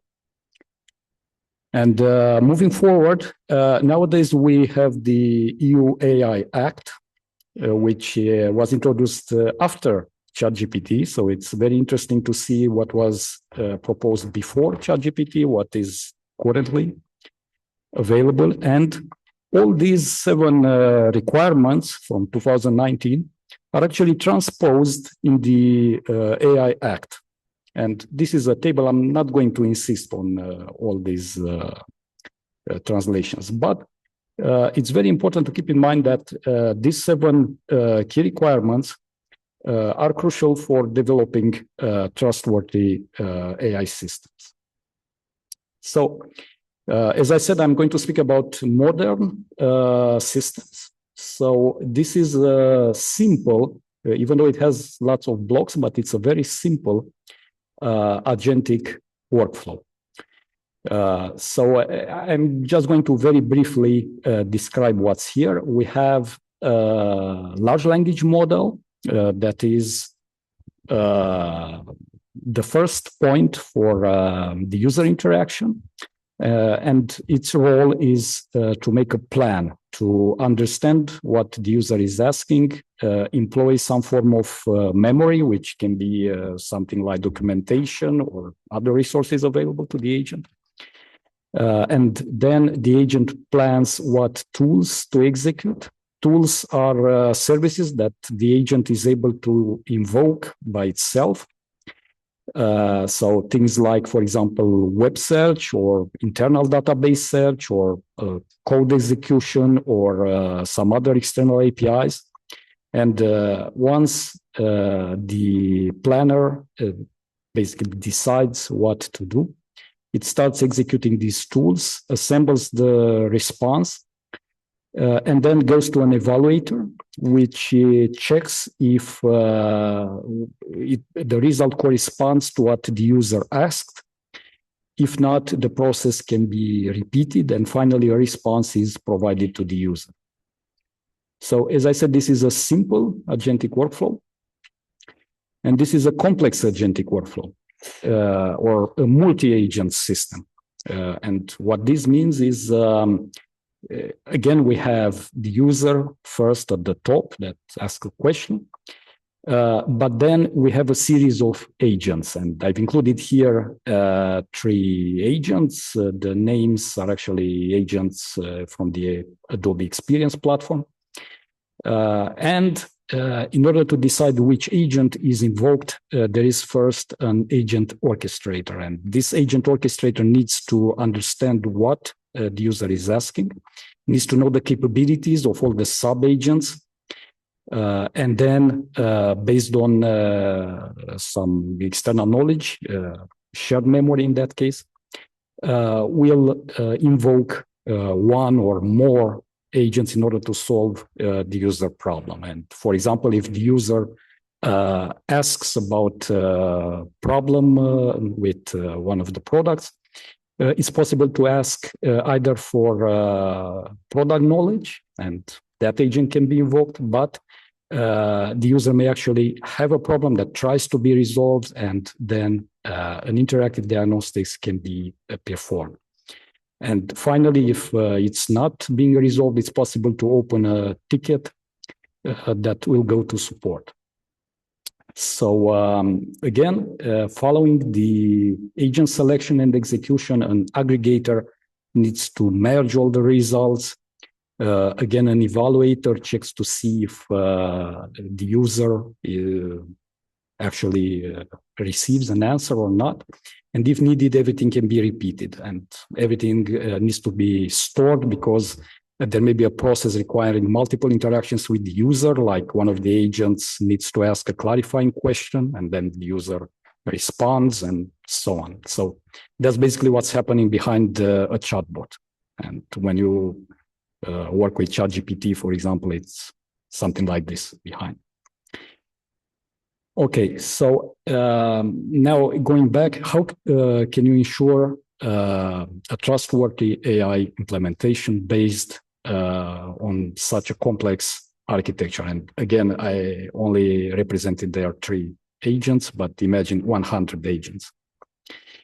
So it's only possible using a multi-layered approach, and I'm using here a principle from security called defense in depth. which basically states that no single measure is sufficient, and trust emerges from many overlapping layers, such that if one fails, the other catch the problem. And I've included here a diagram. At the core, we have monitoring and observability, which means tracing what the agent does, tracing what the tools are doing, and basically tracing everything in the system. And then each layer adds different steps like verification and validation, alignment and goal integrity, transparency and explainability. So this is a key step, trying to audit what's happening in the system, trying to create human readable plans so that a human can analyze why the agent did something and what's happening in there. But there are also things like adversarial robustness. For example, a user may be malevolent. He may try to inject prompts in the system. So the system must take steps to prevent that. Things like prompt injection defense, but also agent-to-agent trust, because at some point the agents communicate with one another. I had here a dotted line. So in that case, it's important that agents do not completely trust one another, because one of them may, for example, be compromised or whatever. So it's very important to define trust domains. Then authorization and access control, human oversight and control, and again, the human component. So it's very important that a human is always in the loop, is able to stop the agent execution, is able to understand if something fails and how to stop it. And finally, of course, governance and accountability. Okay, so due to time, I will not go into detail in all those steps. But finally, the end goal is a system that fails safely, okay? So without doing damage, recovers gracefully, and remains legible to the humans responsible for it. Okay, so again, the human component. Okay, as I said, I'm also going to speak about the Research Institute for Artificial Intelligence and related research. And one of the projects that we are working on is the large language models for the European Union, which is a digital Europe action. And as the name suggests, it aims to develop large language models in European languages.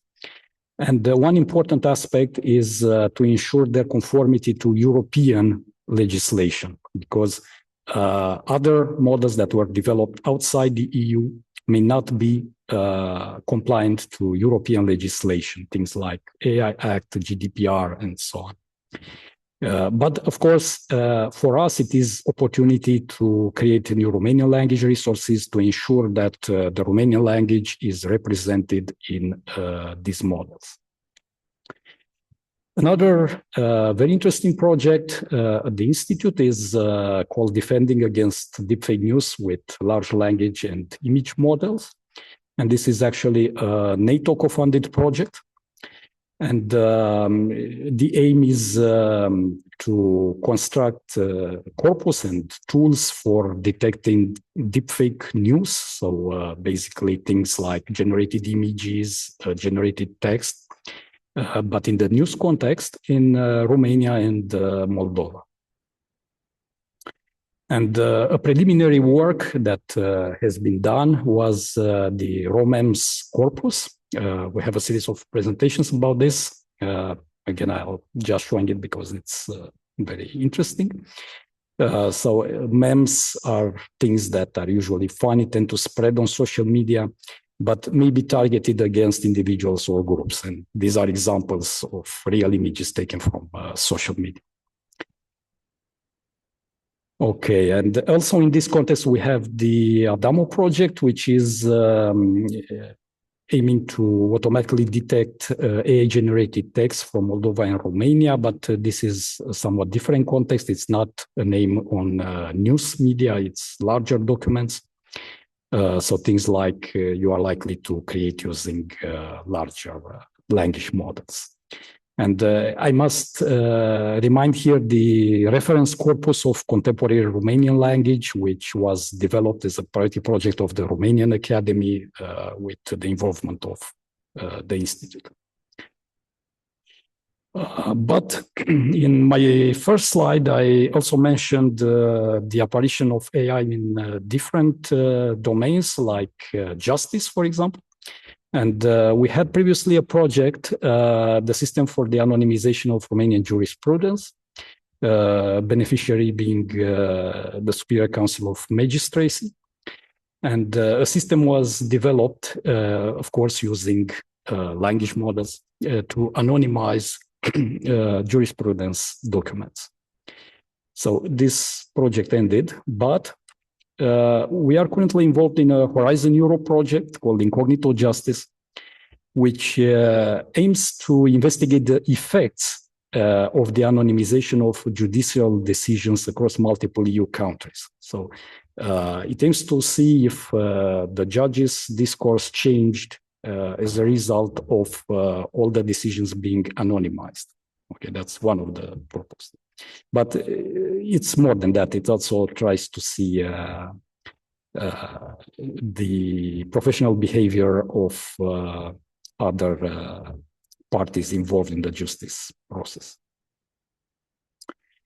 And the final project that I wanted to remind here is the European Language Data Space. This is an European marketplace for sharing and reuse of language data and models and so on.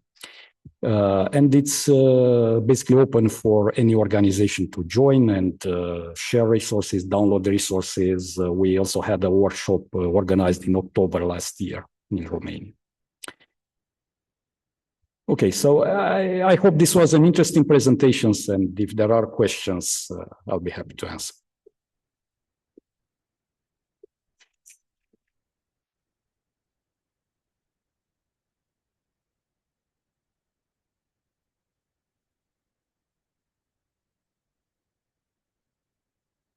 I think there is a question there.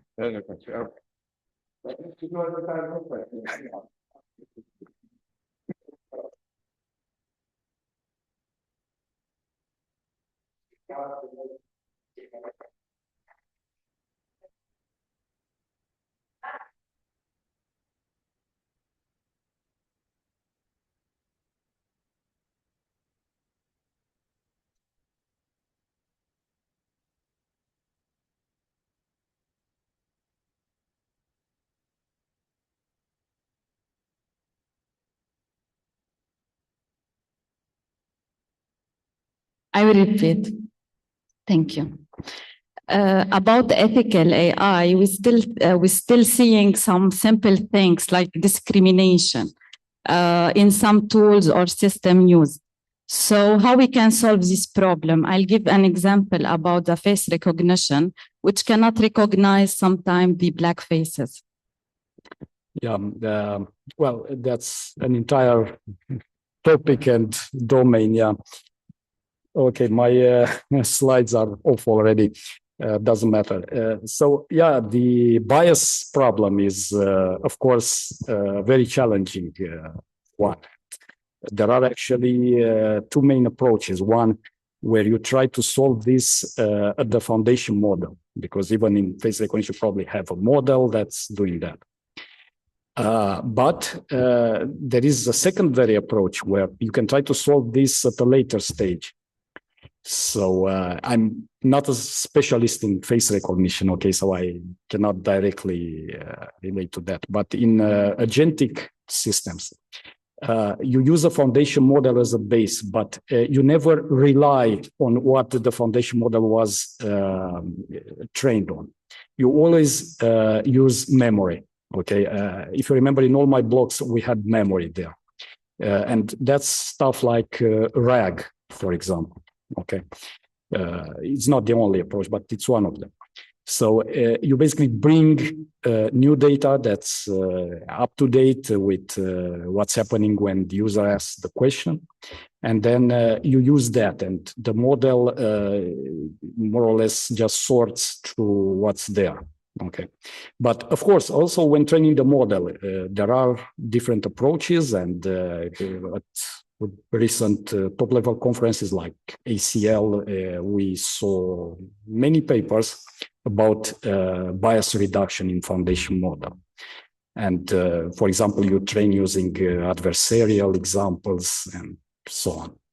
But of course, if you're speaking strictly about face recognition, then yeah, you have to research that particular area. But this is not a discussion. You asked a question, you got the answer. Thank you very much. Thank you very much for the presentation. I have a time frame to keep, so it's hard to understand, but it's so. Okay.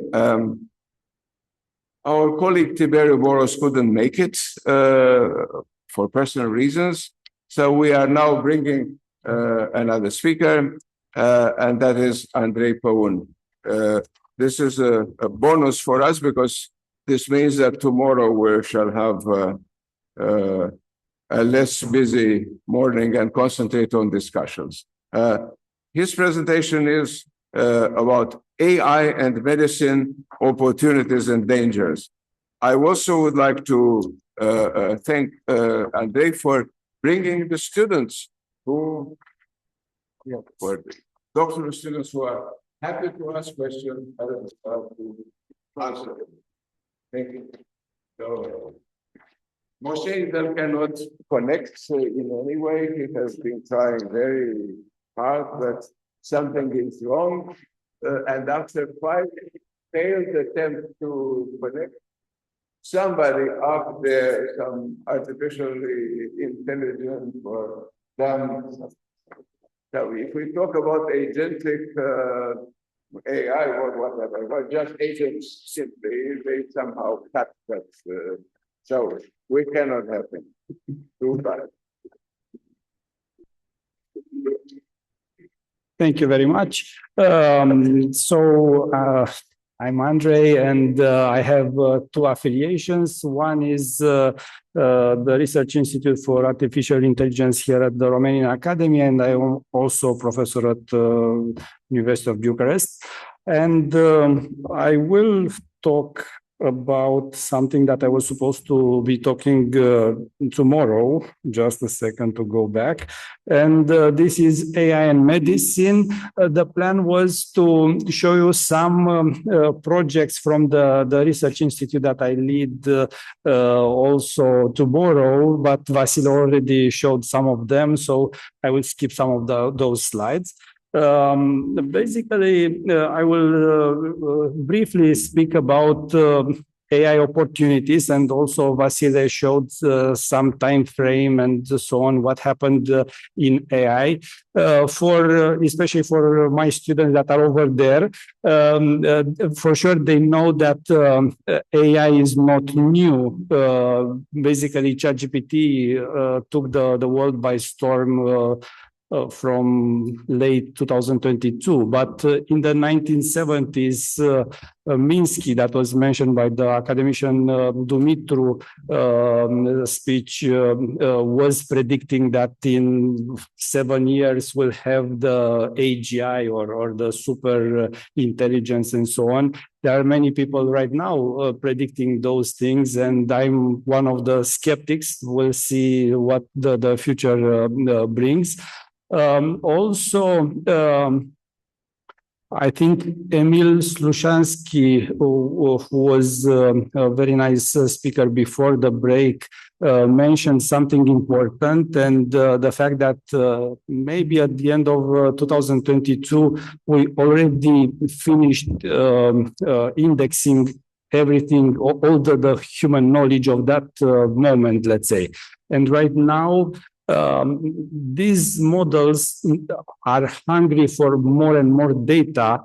And when you are interacting with ChatGPT, Claude, or Gemini, or whatever, please understand that the interaction is sometimes expensive in number of tokens, energy, money, whatever you want to count it, but it's free. So it's surprisingly free, even though it's expensive for those companies. I don't want to go into details how many billions of dollars are invested in OpenAI in 2026 or so, and they still didn't produce any money.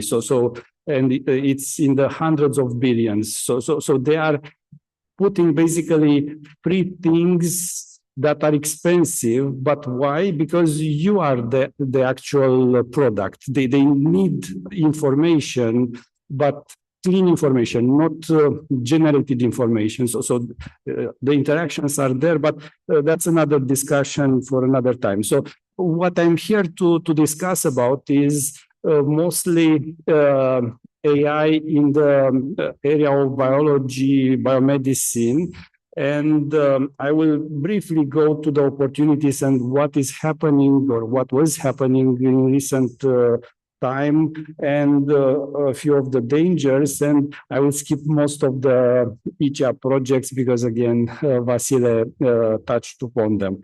Okay, so opportunities. Our society, I think 2 years ago, recognized that AI has a big impact on the humanity by awarding 2 sets of Nobel Prizes. Basically, both the Nobel Prizes in physics, and both of these guys, even though they are physicians, they worked on information theory and they are considered the grandfathers of AI. There are many things to talk about, even about Hinton that was at Google DeepMind, and 1 year before receiving Nobel Prize resigned from Google because he thought that that company was going too aggressively towards AGI, but that's another story. 1 day later in chemistry, again, 3 Nobel laureates, but only Baker, the first one, let's say, was chemist. The other 2 are actually computer scientists. And this shows that at least the Nobel Committee considers AI very important in our life and has a strong influence on the humanity. Now, this Nobel Prize in Chemistry was awarded for the 3D folding protein problem. And how many of the people in the room heard of this problem, let's say? I mean, it's kind of in the medical field, but the idea is, very, very briefly, since 2000, we have the human genome that was sequenced. And the human genome basically is telling us exactly how to build a human, let's say, but it doesn't tell us the actual instructions of life. And the instructions of life are these the 3D shapes of the proteins. Bottom line for the computer scientists in the room is if you have an executable file, like an exe file, and you open it in Notepad, you see garbage. You cannot understand how that program runs. But if you double click on it, of course, it will run and it will do stuff. The Human Genome Project, which was a significant achievement for the humanity, achieved the listing in Notepad, let's say, and they are giving us a chance of understanding actually each of the instructions that we see in the Human Genome Project. And that's why I think the Nobel Prize was awarded. AlphaFold from Google is predicting a high percentage of the 3D shape of the proteins. And as I said, this changing the world, the AI, whatever AI means, of course, that's another story. I kind of talked about Gemini AI. I was also seeing how my son was attempting, let's say, his first examination session that he had this year, and to my surprise, he was asking whatever Gemini questions about the material in the courses and so on. And to my surprise, of course, I told him, "You have me at home. I can explain whatever you need for networking and so on." The issue or non-issue was that out of 10 questions, 9 of them were perfect. I could not explain better the notions. In one instance, I think I was still able to explain. So it's an issue even in the ethical direction, how we learn and all these things. Again, going back to Emil's presentation, which unfortunately he's no longer here, but I'm looking forward to speak with him. Another thing that it's happening with the new generation, it seems they are uploading the courses or whatever, the material from a course to whatever, notebook, LM and so on. And that particular AI is producing some sort of discussion podcast between two people speaking about that particular class. And it seems the young generation likes podcasts rather than reading and so on. We saw in Emil's discussion or description some bad, I would say, numbers about reading. But let's go back to biology. So I don't know if you've seen this picture. It was created with AI have one day before the Pope was elected, incidentally an American. I have this example, that website, this person does not exist.com. How many of you heard of this website up until today? Nobody? I'm super happy. It's actually rather old. It's a website where you just go, click, and then it's generating a fake person, let's say. Please understand that us as species, we recognize faces, and we are genetically evolved in detecting danger and all the sociological description about flight and all that stuff, or fight and so on. And for some time we thought that we could detect fakes, and if you think that it works only for women, of course it works also for male and so on. And we are in deep trouble because NVIDIA research before ChatGPT did this, and there are discussions about actors right now at Hollywood that are selling their rights in the images, and I think there is even a full movie that is created with AI and so on. So from a biological perspective, we go into a bit uncharted territory, and let me go now to the AI dangers. There is a nice study that I found, it was published last year, about some doctors in Poland doing some endoscopies and colonoscopies, which are not very nice to hear. But this is the main idea of that research paper. You have a number of endoscopists, 19 in total, that were doing these colonoscopies and detecting some things that are adenoma, whatever, which are possibly bad things, let's say. And these people did this for some period, and then they did the same procedure AI assisted, like an AI agent will try to detect and help the doctor detecting those things. And then 3 months later, again, the same doctors doing the same procedures that they did for a long time and so on. And to our surprise, they noticed a huge decrease of adenoma detection by the doctors in the same population. So there is no reason to think that the probability of somebody not having that problem would decrease by 20% and so on in that same population. So bottom line, the doctors became dumber. So they didn't use the AI and they got good results.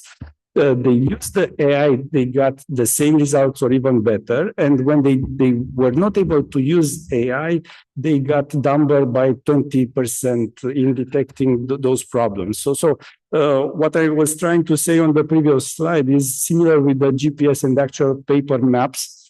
I'm let's say old enough to have used paper maps. I don't know, I go to Paris and I open the map and go from one place to another place.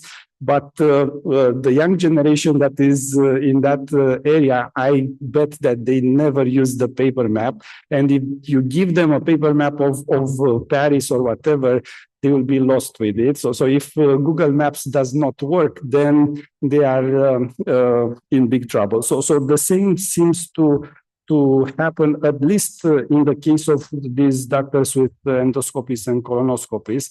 But of course, we can generalize to some other disciplines, of course. Because many of you are also computer scientists, and there is this discussion about vibe coding and so on. There is also another interesting paper that was looking at professional programmers writing code, for open source projects and all these things. And they were, some of them, like half, were allowed to use some coding platforms, AI coding platforms, and some of them just write normal code. The surprise result was that the ones that were using AI platforms thought that they were more productive by 20%, and the shock was that the actual productivity decreased by 20% for those that used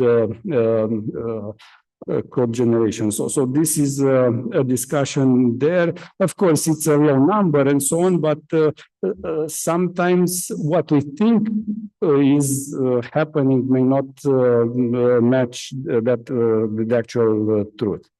And there are many other papers, but I think I'll skip the discussion here. One other interesting study in 2022 in the Lancet Digital, Gheorghe and others had this very interesting result that just looking at X-rays from a significant number of people, the AI could classify the race of the person just by looking at their lungs, let's say. And this is where explainable AI, and Vasile before was discussing a bit about this.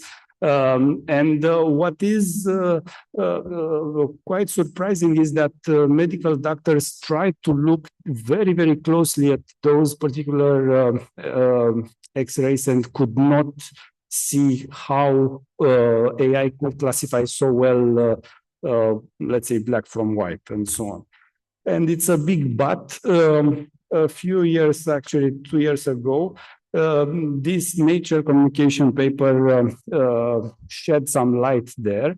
And the actual black box that is the AI was not classifying races. So basically the researchers from the data were able to deduct this, but the actual AI was classifying whether the machine was fixed or mobile. And maybe there is a higher probability that the fixed machines were used by the white people and more black people who used mobile machines. And just because of this, we had this wrong deduction. So it's very, very important to understand that AI is right now a black box, and we definitely need explainability. And the AI Act that was mentioned by Vasile just before me enters in full effect in August 2026, in which moment all the entities in Europe who should be classified high risk or medium risk and so on. And I'm not sure whether we are prepared for these things, but that's again another story. I was 2 days ago at a meeting about justice and AI, and I was surprised to see that many people in the business area thought that interacting with ChatGPT or other variants of robots is safe, which again, I try to explain that your data is very valuable and these companies believe for getting that data. So it's very important to what you upload in the cloud. One example from Duncan Pan, which is the chief of DNSC, cybersecurity directorate and so on, was that if you search on ChatGPT something like give me an example of a dossier, like legal dossier, you actually get some dossier from Vaslui and so on. I didn't check that, but if that's the case, then it's a big issue. So it's a big black box. It creates dependence, at least in some doctors, but maybe some more doctors. And there are many, many issues with privacy of data and so on. But of course, makes us much more productive than before. So definitely we should use it, but use it with caution. And just few research projects in ICEA. There is also, I'm very happy to see that Vasile didn't touch upon this one. We do some research on some Raman spectroscopy, but maybe I don't go into too many details. So basically, we take some data from lesions in the brain, and then we try to basically classify it. And we have a big paper published recently that basically is a negative result in rather than we try to classify the basically cancers in 6 categories, and unfortunately we showed that there are 2 or 3 categories in such lesions, not only one. And LLMs for EU that Vasile discussed, and also deep news defense. Maybe one last slide. I'm very happy to say that Romanian Academy, through the institute that I lead, is part of the Romanian AI Factory. This AI Factory is basically a big supercomputer that is built at ICI Bucharest, Institute for Research in Computer Science, and co-led by University Polytechnica Bucharest, in which we try to create a localized, let's say, ChatGPT that maybe medical doctors and jurists and so on could use, so that the data does not go outside, I don't know, this frontier, and this could help basically to use the tool, but also to be safe from the privacy perspective. So AI has also drawbacks, not only honey and so on. And the research that the institute that I represent is very open to collaborations, and I thank you for your attention.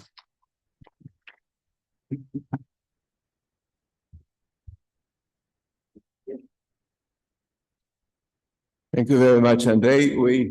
Through the last two presentations, we have a kind of direct access to developments in Romania, which I appreciate a lot.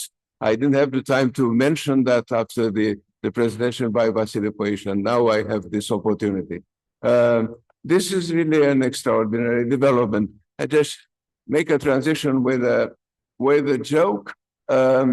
When I was growing up as a scholar in the history of ideas and the theory of history, I was looking around at various publications. And once I got invited by The Lancet, which was later replaced in that particular configuration by Nature, were working with NATO. And that was the first time in my life I thought that NATO was also doing research. They were originally wanted to support The Lancet, but then they opted for Nature. And that was actually a very shrewd movement by NATO to attract the crème de la crème of post-Soviet, Russian hard sciences. And I was there with a colleague. I was supposed to cover the developments in the humanities and social sciences since 1989 in Eastern Europe. And my colleague invited me from Berlin. I said, "You gotta be kidding." He said, "You have 30 minutes to do that." Yeah, that's very nice.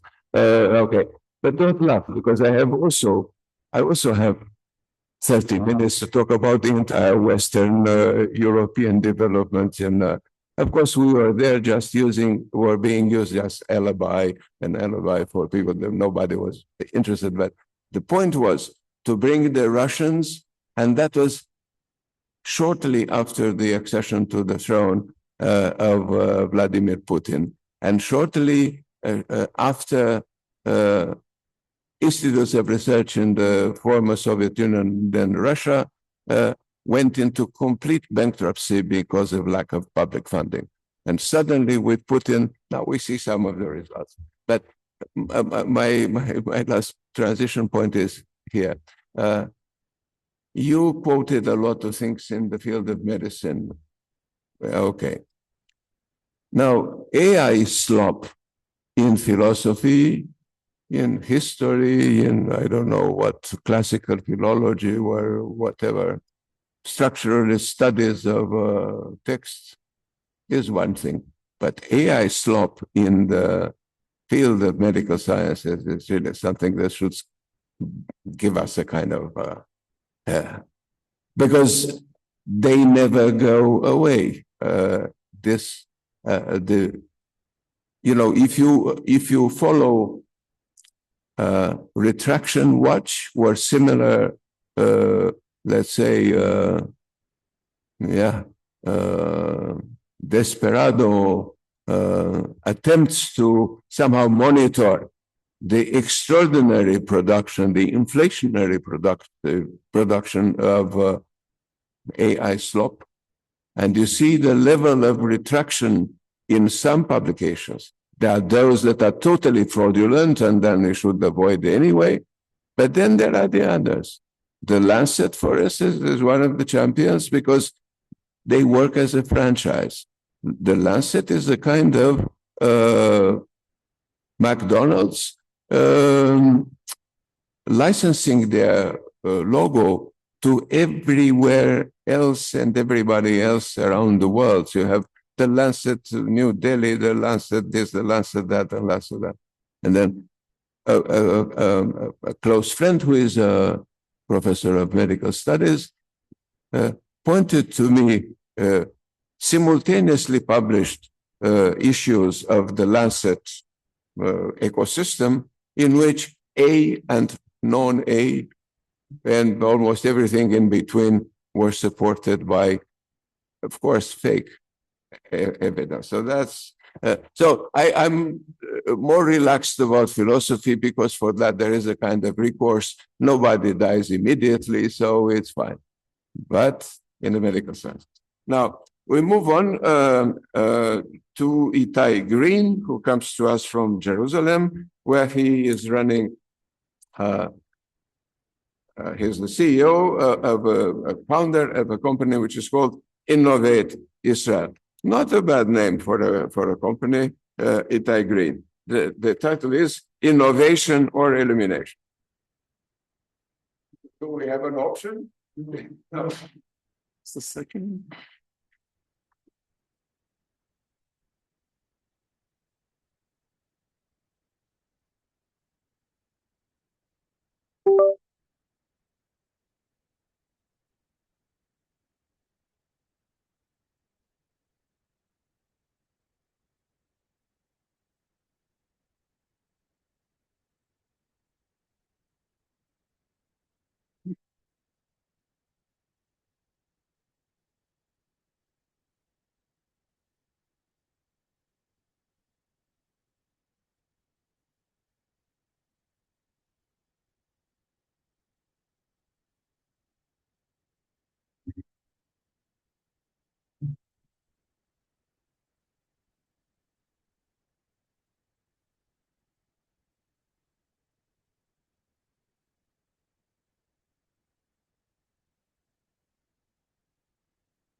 Thank you very much.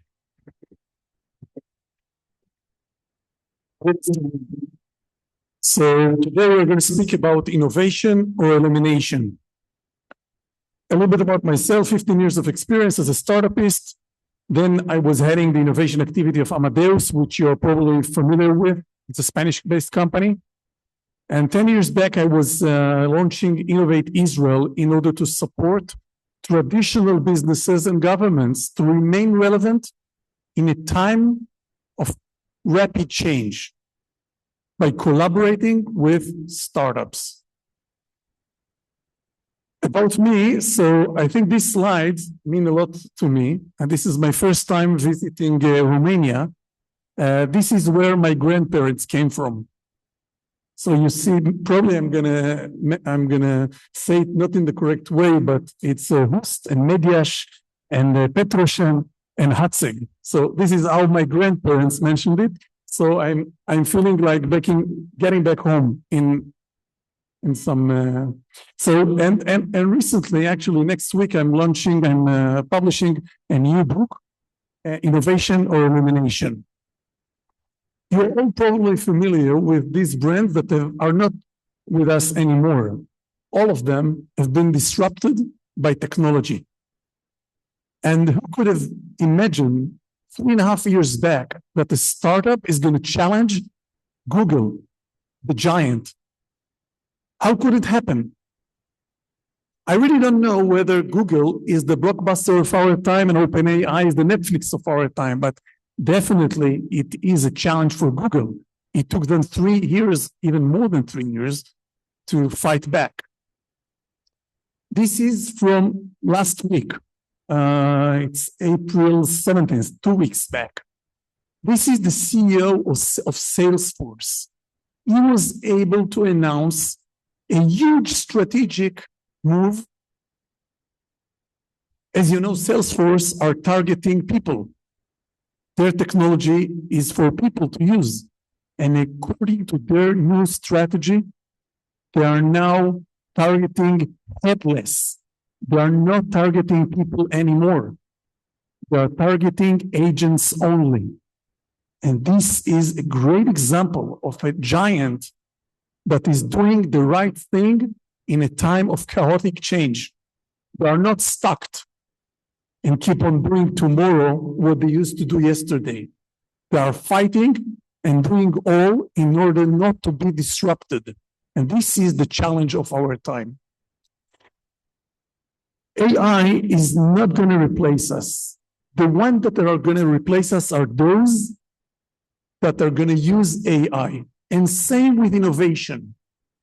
The corporate that is going to disrupt you is a corporate that is using innovation in the right way. AI impact is all around on IT and finances, customer sales and operation everywhere. And it takes between 3 to 6 months to adopt new technology of AI in corporates. This is according to McKinsey. Those that are truly professional using AI are making more money than the others, 25% more in annual salary, in monthly salary. So one of the lessons for everyone is that we better learn these technologies and know how to use them rather than to ignore them. Ignoring is not an option, and it's also valuable. One of the examples that I like to give in my lectures is, in order to really give you the feeling of the power of AI, of Gen AI, is, I don't know how many of you are investing money in the stock exchange. Do you? Some of you. Most of those that are investing in the stock exchange are not reading the quarterly reviews of those companies that are traded. Am I right? I'm the same. We hear that NVIDIA are doing great and we buy NVIDIA, but we don't really know what have they told us, what kind of information they were sharing.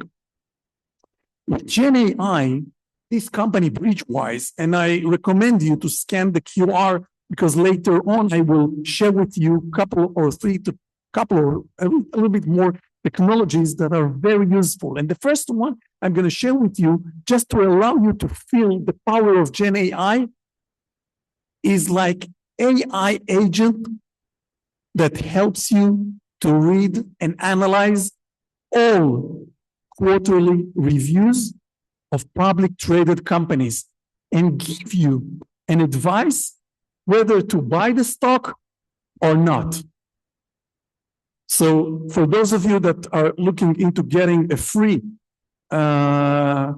trial with this technology, which is very powerful if you want to make more money. If not, don't do that. So I recommend you to scan this QR. And once I finish the lecture, I will send you the username and password for free. One of the main problems these days is the arrogance of success of traditional businesses. It is difficult to tell 3.5 years back, 4 years back, to the CEO of Google that he is doing something wrong. Same with the case with Nokia and Microsoft at the time, and so on. It's very difficult to convince someone that is succeeding that he has to change. That he cannot continue tomorrow doing the same he has been doing yesterday. And this is the reality. It is very difficult. These days, it's a little bit easier. But if there is one thing I want you to take, is that whatever you did till now, and it brought you to a success, tomorrow you have to change. Because what surrounds you is changing. So you cannot get stuck. A time of crisis like the COVID is the best time to adopt innovation. Any crisis is a great engine that provides innovation. And you can look, for example, at the recession of 2008, the Lehman Brothers crisis. These brands have been created at that time, these unicorns. It's not going to take 15 years till we'll be able to have a slide showing those unicorns that have been founded during the COVID time or during the war between Ukraine and Russia. Because a crisis always is like an engine, like a fuel to catalyze change, to help us adopt innovation. For the ChatGPT, it took 2 months to reach 100 million users, while for Spotify, it took 55 months. These days, technology is here, is on the shelf. The challenge is to use it. Unlike 2008, where the challenge was to develop the technology. These days, the challenge is to adopt the technology, to integrate the technology. And there are many, many obstacles that make it really difficult. And this is what we're going to talk about it now. But everything is moving very fast. So if you are not moving fast, you are in a deep problem. McKinsey, before the COVID, had the forecast that by 2030, half of our occupations will become irrelevant. We are 4 years from 2030. This was before COVID, which catalyzed innovation. This was before AI generation. This was all before. So we are getting close to that. As I told you, crises drive innovation. And it is clear that once we've faced a crisis, things are going to look different afterwards because we got used to change our habits. Think about you before COVID and after COVID. You change the habits. You don't get back to old habits. You don't. And a crisis, and actually we're living in a time of crisis, a global crisis. A crisis is the best time to think differently and change the way you run businesses. But the main challenge is not to come up with creative solutions. It's to execute, to make it happen. This is not easy, but it's a must. And what we can learn from crisis is that the more your company relies on technology, the more flexible you are to handle the crisis. And I really don't know how many of you think that we're going to have another pandemic, another pandemia.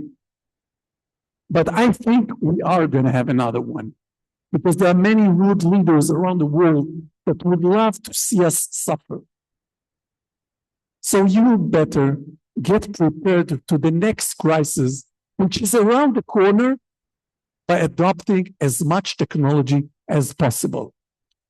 And when you're waking tomorrow morning, you might think you know who are your competitors. So I want to tell you something. One morning, you will wake up and discover a new competitor that would always be there with a cutting-edge new technology. Because you could imagine that Alibaba are going to run robots in hotels. You could imagine that Amazon are going to be getting into the insurance space. It's always with a new technology. 83% of C-level executives around the world name innovation as a top 3 priority, according to BCG. So 85% are increasing the budget for innovation. Innovation is the best and most effective way in order to create a differentiation between you and your competitor. Again, it's not something that I say. This is according to McKinsey. And this is what you just see on the screen. This is the truth. It might not be politically correct to say that, but we have to first face reality. This is reality. 10 to 15 years back, the best and most effective way for a corporate to remain relevant was by internal innovation. Gathering the smartest people in the company into one room, one office, eating pizza from morning to night, have a great conversation, many post-its on the windows, on the walls, and at the end of the day, they came up with what they need to innovate in order to beat their competitors. They got out of the room, knock on the CEO door, and asking for budget, a lot of money, millions of dollars, in order to innovate, to develop internally what would make them better than competitors. It will usually cost millions, and it takes years. And then when the product is ready, it's irrelevant. And they spent a lot of money, and most of that, they spent something that is most expensive. And you know, there is one thing a business cannot buy. You know what it is? Even a wealthy bank, they have an endless amount of money. There is one thing they cannot buy. You know what it is? Time. They can't buy time. And the opposite of internal innovation, which in my view, internal innovation in 90% of the cases is a waste of money and a waste of time. The opposite of internal innovation is external innovation. In the professional terminology, it's open innovation. And this is work methodology for innovation these days in order to keep the relevancy of your company in the years to come, and at least to survive. And this is the most important slide in my lecture. Once you get it, you make it. Most of the smartest people are not working for you. You feel a bit uncomfortable with this, right? I didn't say your colleagues are not smart. It's not what I said. I was saying the smartest people around the world are not working for you, and not for Google, and not for Meta, and not for Amazon, and now you feel more comfortable, right? Also not for the CIA, not for the Pentagon, not for anyone. And the reason is statistically, you can't hire them all. And once you truly realize that most of the smartest people are not working for you, you need to ask, where are they? They are in the academy, in other companies like your competitors, and startups. And if we agree that you can't hire them all and they're not working for you, then we realize that the most important thing for us in order to remain relevant in 2026 is to collaborate with those others, with those smart people, to collaborate. This is the challenge. And this is open innovation.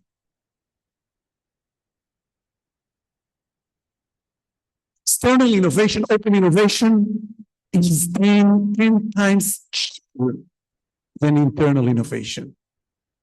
And it's with the lowest risk and the greatest ROI, return on investment. It's common between these brands and these brands. All of them are Israeli unicorns. We are very proud of. And do you know what's in common between these brands that you see on the screen? Over 500 brands like these, multinational giants, are running open innovation in Israel. And the reason they are coming to Israel and run open innovation programs in Israel with Israeli startups is because they are afraid. They are afraid to lose their business. They are afraid that if they will not put their hand on the next Waze, Wix, Get, whatever, all these brands, they will lose the market to their competitor. That's the reason they're coming. And with the open innovation is the best way to remain the leader, to save costs, to increase revenues, time to market, as we've just discussed, and efficiency of course. And the main challenge for a company these days is to make the store the first one, an entrepreneur with a relevant solution to the company challenges knocks on. You want to be in a position that entrepreneurs are knocking on your door before they knock on the competitor door. You want to be in a position to say either yes or not, the first one. And when you're asking those 500 multinationals for the reason they run innovation, they tell you that's the way for me to create a gap comparing to competitors, because all the rest, M&A and business programs and strategy programs, everyone knows. Have you heard about Wonderful? Wonderful is a startup that has been created last year around February 2025. This company replaces the call center agents, including in Romanian. They replace the human agents, like the call centers in India. You also have some in Romania. This is a profession that is not going to be with us soon, thanks to wonderful. A year later, their valuation was $2 billion. For those of you that have scanned the QR, I will share with you another technology that allows you, in a single line of prompt, to create an agent to replace your secretary, your service providers, your salespeople in a single line of prompt. It's unbelievable. I will send you later on the WhatsApp group. This company is called NL Peril. Everyone in a single prompt create a voice agent. This is something we could just dream of a year back, even a half a year back. The Israeli ecosystem is very unique, not due to the numbers that you see on the screen, but due to the culture aspect. In the Israeli ecosystem, the ecosystem players are sharing. In our time, we have to share, not sharing secrets, because that's stupidity, but sharing information. Once ecosystem players are sharing, everyone enjoys that and moves faster. This is one of the uniqueness of our ecosystem to learn from. These ecosystem maps are startups for Gen AI. This is also for Gen AI. And these are the leading startups Israel has to offer in the AI. You have to say, wow, otherwise I cannot skip to the next slide. You must agree it's impressive, right? These are only the leading startups, and we are living in a time where AI leads us. This is the leading technology. This is what we have to offer to the world to do good. The startup approach you. What are they looking for? How are they approaching you? Why are they knocking on your door? What's the reason? Money. Who said money? No.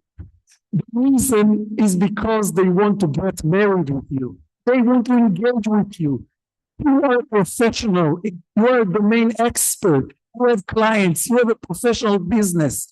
They know nothing, but they are talented. They are here to succeed. They have cutting-edge technology, and this marriage is a win-win. They want to run a POC, pilot with you, to design their product. And then after the pilot is going to be a success, you will be interested to invest. How to do it right? I will give you shortly 10 tips. Usually this lecture is 3 hours. I was not allowed to speak 3 hours, only 15 to 20 minutes, right? So I have to conclude the lecture. So I will give it to you in highlights. The number one tip, innovation is top down, not bottom up. If the senior leadership is not engaged, innovation is not going to occur. Not going to occur. It's not going to happen. We have to engage the board members, the C-level executives. Otherwise, nothing is going to happen. It's just a waste of time and innovation and money. Don't spend a penny. According to MIT, when you have 3 board members in your company with a very high level of profession with technology and innovation, the innovation and technology experts in your board, the bottom line performance of your company is going to be better than your competitor. Don't wait for the parliament to force you to do that. Just do it. Nominate people to your board that are familiar with what's going on around you, surround you. And when you do that, and you share it with your shareholders, the valuation of your company is going to be higher. That's according to BCG. Tip number 2, in each and every company have a single point of contact for innovation. Someone, startups and other partners know on its door to knock on. Tip number 3, share your challenges with the ecosystem. Every quarter. 3, 4 years back, I was recommending companies to share their challenges every year. Now, every quarter, And yes, I know if you share, your competitors would know, so would know your challenges. So I want to share with you a secret. Your competitors face the same challenges as you do. The winner is the one that will implement the technologies first. So execution, it's all about execution. Number 4, there are 2 types of people in your company. Those with the fear of missing out, are always curious what surrounds them, hire and promote only those type of people. There is also another type of people in your company. Those with the NIH, not invented here syndrome. These people, get rid of them, fire them, don't hire them. These people risk the future of your company because they are motivated by ego.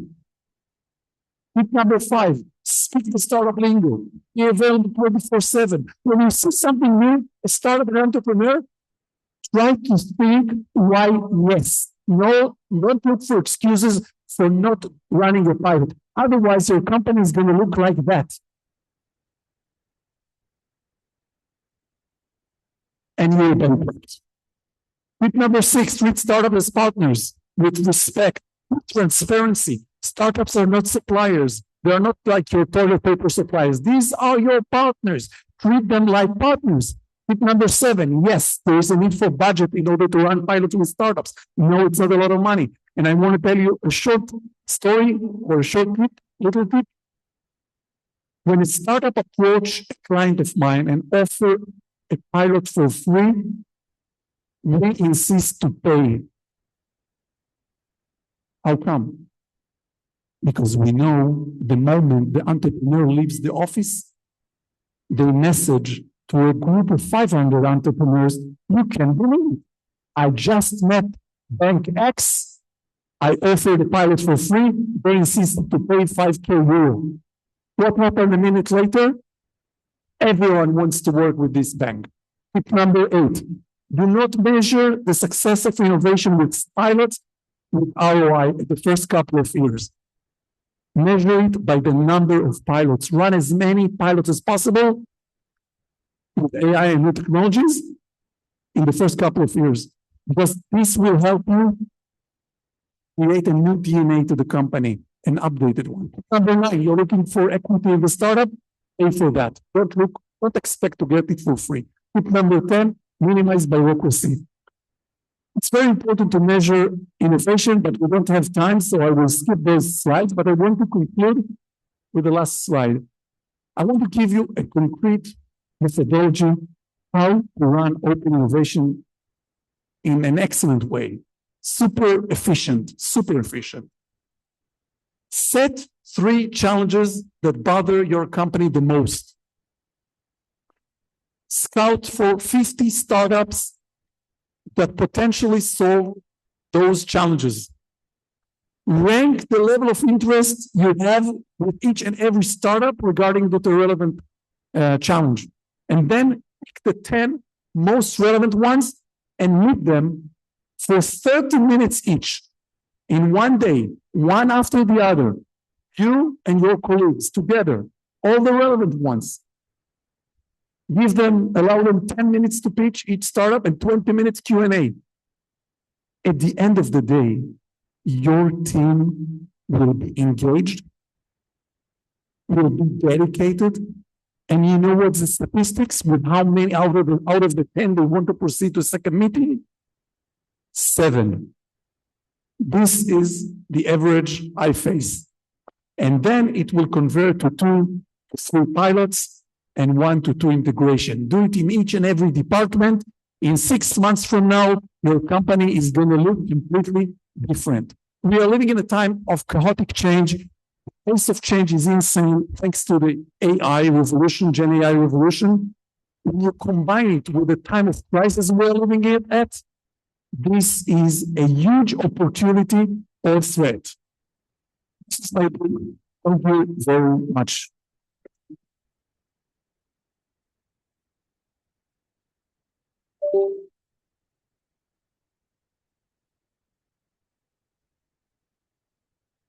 Thank you, Itai. I usually ask for just one grandparent for someone to be considered an honorary Romanian, a cousin, and now he has 4. I last, how shall I say, had to accept that people with origins from Hush can go absolutely everywhere, when one of the most brilliant disciples of Hayden White approached me at a conference rather modestly and said, you know, I have 3 grandparents from Hush. And I went all the way with him. Well, first we came to Europe, but then we went there.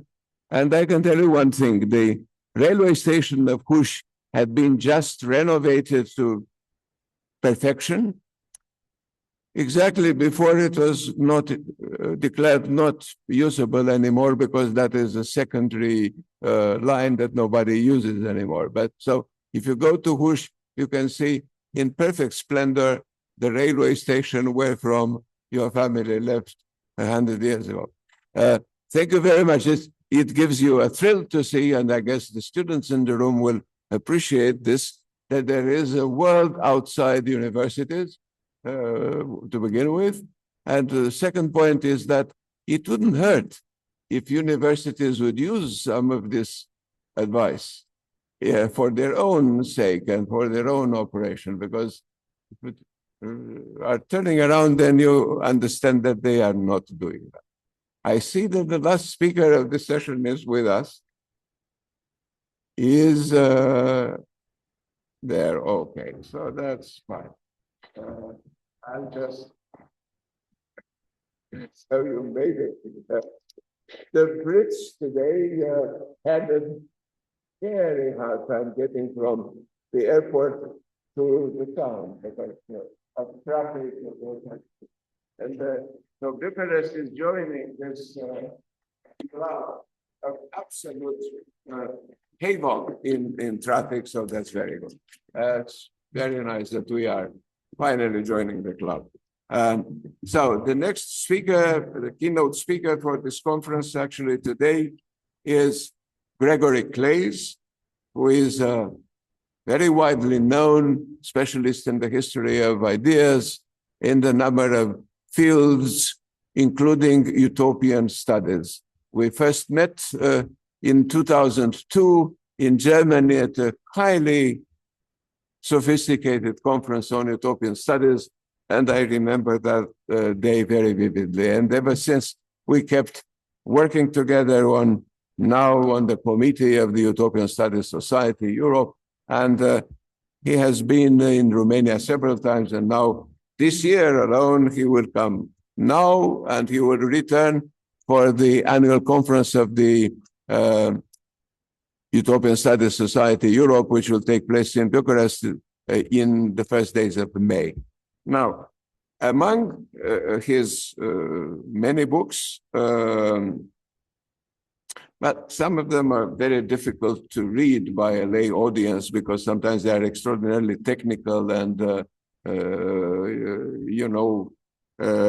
not easy to follow. But this is one which is as technically perfect as the other ones, but it has a kind of vibe that would reach wider audiences. And that is Dystopia, a Natural History. In this, Greg Claeys has given a synthesis of the field, dystopia itself and the studies of dystopia. It's very hard to find in the bibliography of utopian studies something comparable in terms of coverage and in terms of perceptive, critical, erudite analysis. But he is here with us. He is going to give us some really sad news about dystopia, from dystopia. Gregory Claeys.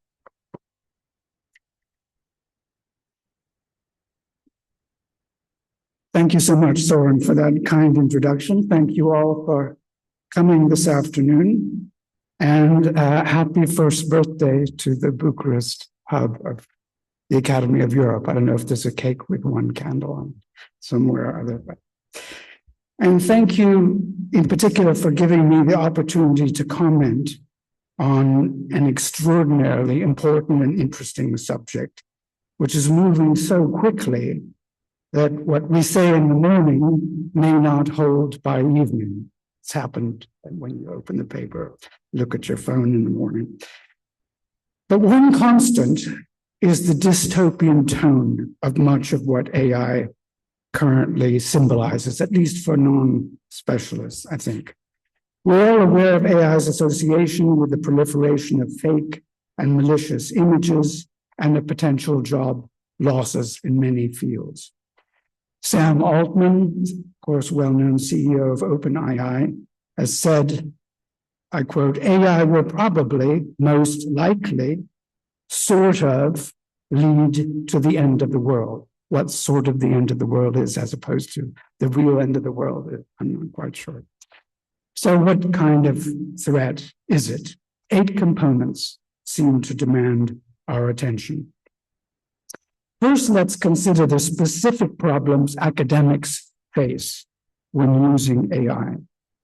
Despite the obvious utility of helping us organize references, retrieve obscure information, and so on, the academic response to AI at the personal, but not necessarily the institutional level, has been more negative than not. Students are reported writing and thinking far less and producing essays with minimal human input. They thus do not learn the complex process of integrating writing and thinking. Here, assisted by smartphones and PowerPoint, attention spans are flagging. Follow-through web searches have been greatly reduced as AI précis are used to substitute for further inquiries. The point of education, shaping humane people who understand their social obligations and responsibilities while learning how to be employed in useful occupations, is increasingly lost. We all know how a general decline in reading capacity has marked the past few generations.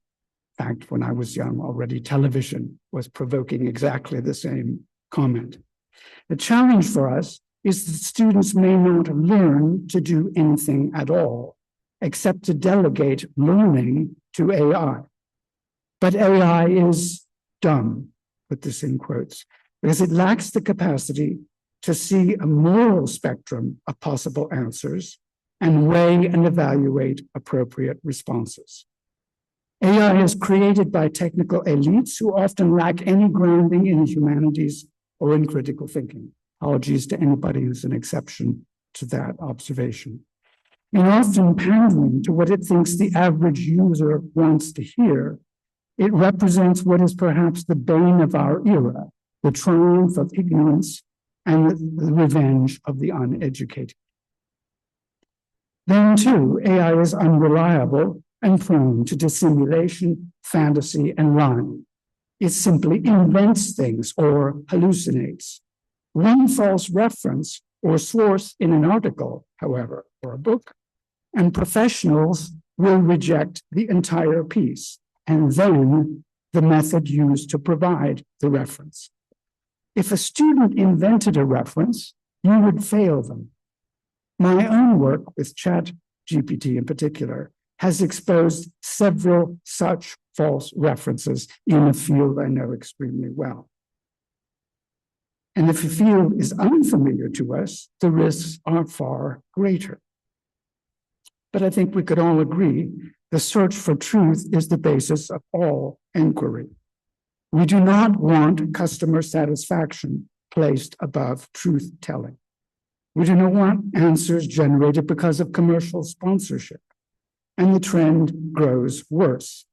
Some universities are reported this week in the US as replacing lectures with AI slop, short clips with less meaningful and complex content. Secondly, and more briefly, there's the problem of the level of service AI provides when it becomes a substitute for human corporate customer interaction. It makes multiple errors, but there's no recourse to human assistance. Chatbots are not particularly adept, even at solving relatively simple problems, from my experience. Corporations profit, but the consumer swears in irritation.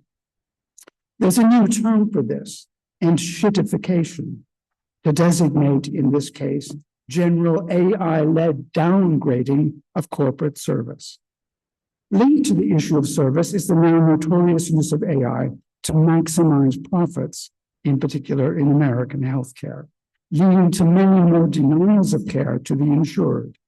Everyone by now is familiar with the Luigi Mangione case. Thirdly, AI has become extremely controversial because it can and often does promote hatred, misogyny, and racism, as well as self-harm, suicide, and even murder.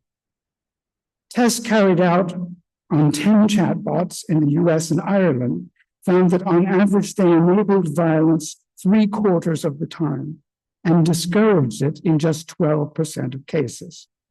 ChatGPT assisted people saying they wanted to carry out violent attacks in 61% of cases. And in one instance, asked about attacks on synagogues, it gave specific advice about which shrapnel type would be most lethal. In another case, a man asked for a map of a specific high school and where to buy a gun nearby. Meta's AI provided, quote, some top options to consider, plus details of 2 shooting ranges, offering, quote, a welcoming environment and an unforgettable shooting experience. Here, it is too evident that American culture is obsessed by violence and that the rest of the world tolerates this obsession at its own peril. Fourthly, AI has been linked to the proliferation of universal surveillance programs, notoriously as pioneered by Palantir, which harvest vast amounts of information from many sources, some permitted and others not, and which is linked to facial recognition technology and the construction of national databases in the US in particular. Data protection laws have gone out the window in an aggressive campaign to produce a universal information source. Fifth, there are the massive environmental, economic, and military consequences associated with AI development. Data centers, which already take 7% of US power, are incredible energy and water consumers. One currently planned in Ohio will cost $400 million and use 1/3 of the state's power grid capacity. Another, slated for Utah, run on natural gas, is projected to demand twice the entire state's current usage, hence rebellions. In some areas, electricity prices for consumers have already doubled. In others, where drinking water shortages already exist, reported demand is now 80% of total water use and may double in the next 5 years. We are already at 1.5 degrees Celsius global warming above the starting point of the Industrial Revolution. We may reach 2 degrees Celsius within a decade. Then there is the issue of AI deployment on the battlefield and the promise or threat of independent AI drone capabilities in the near future, AI-guided robot weapons, autonomous warships, and doomsday weapons. But for most, the major coming economic issue will, of course, we've heard already a bit about it today, be unemployment.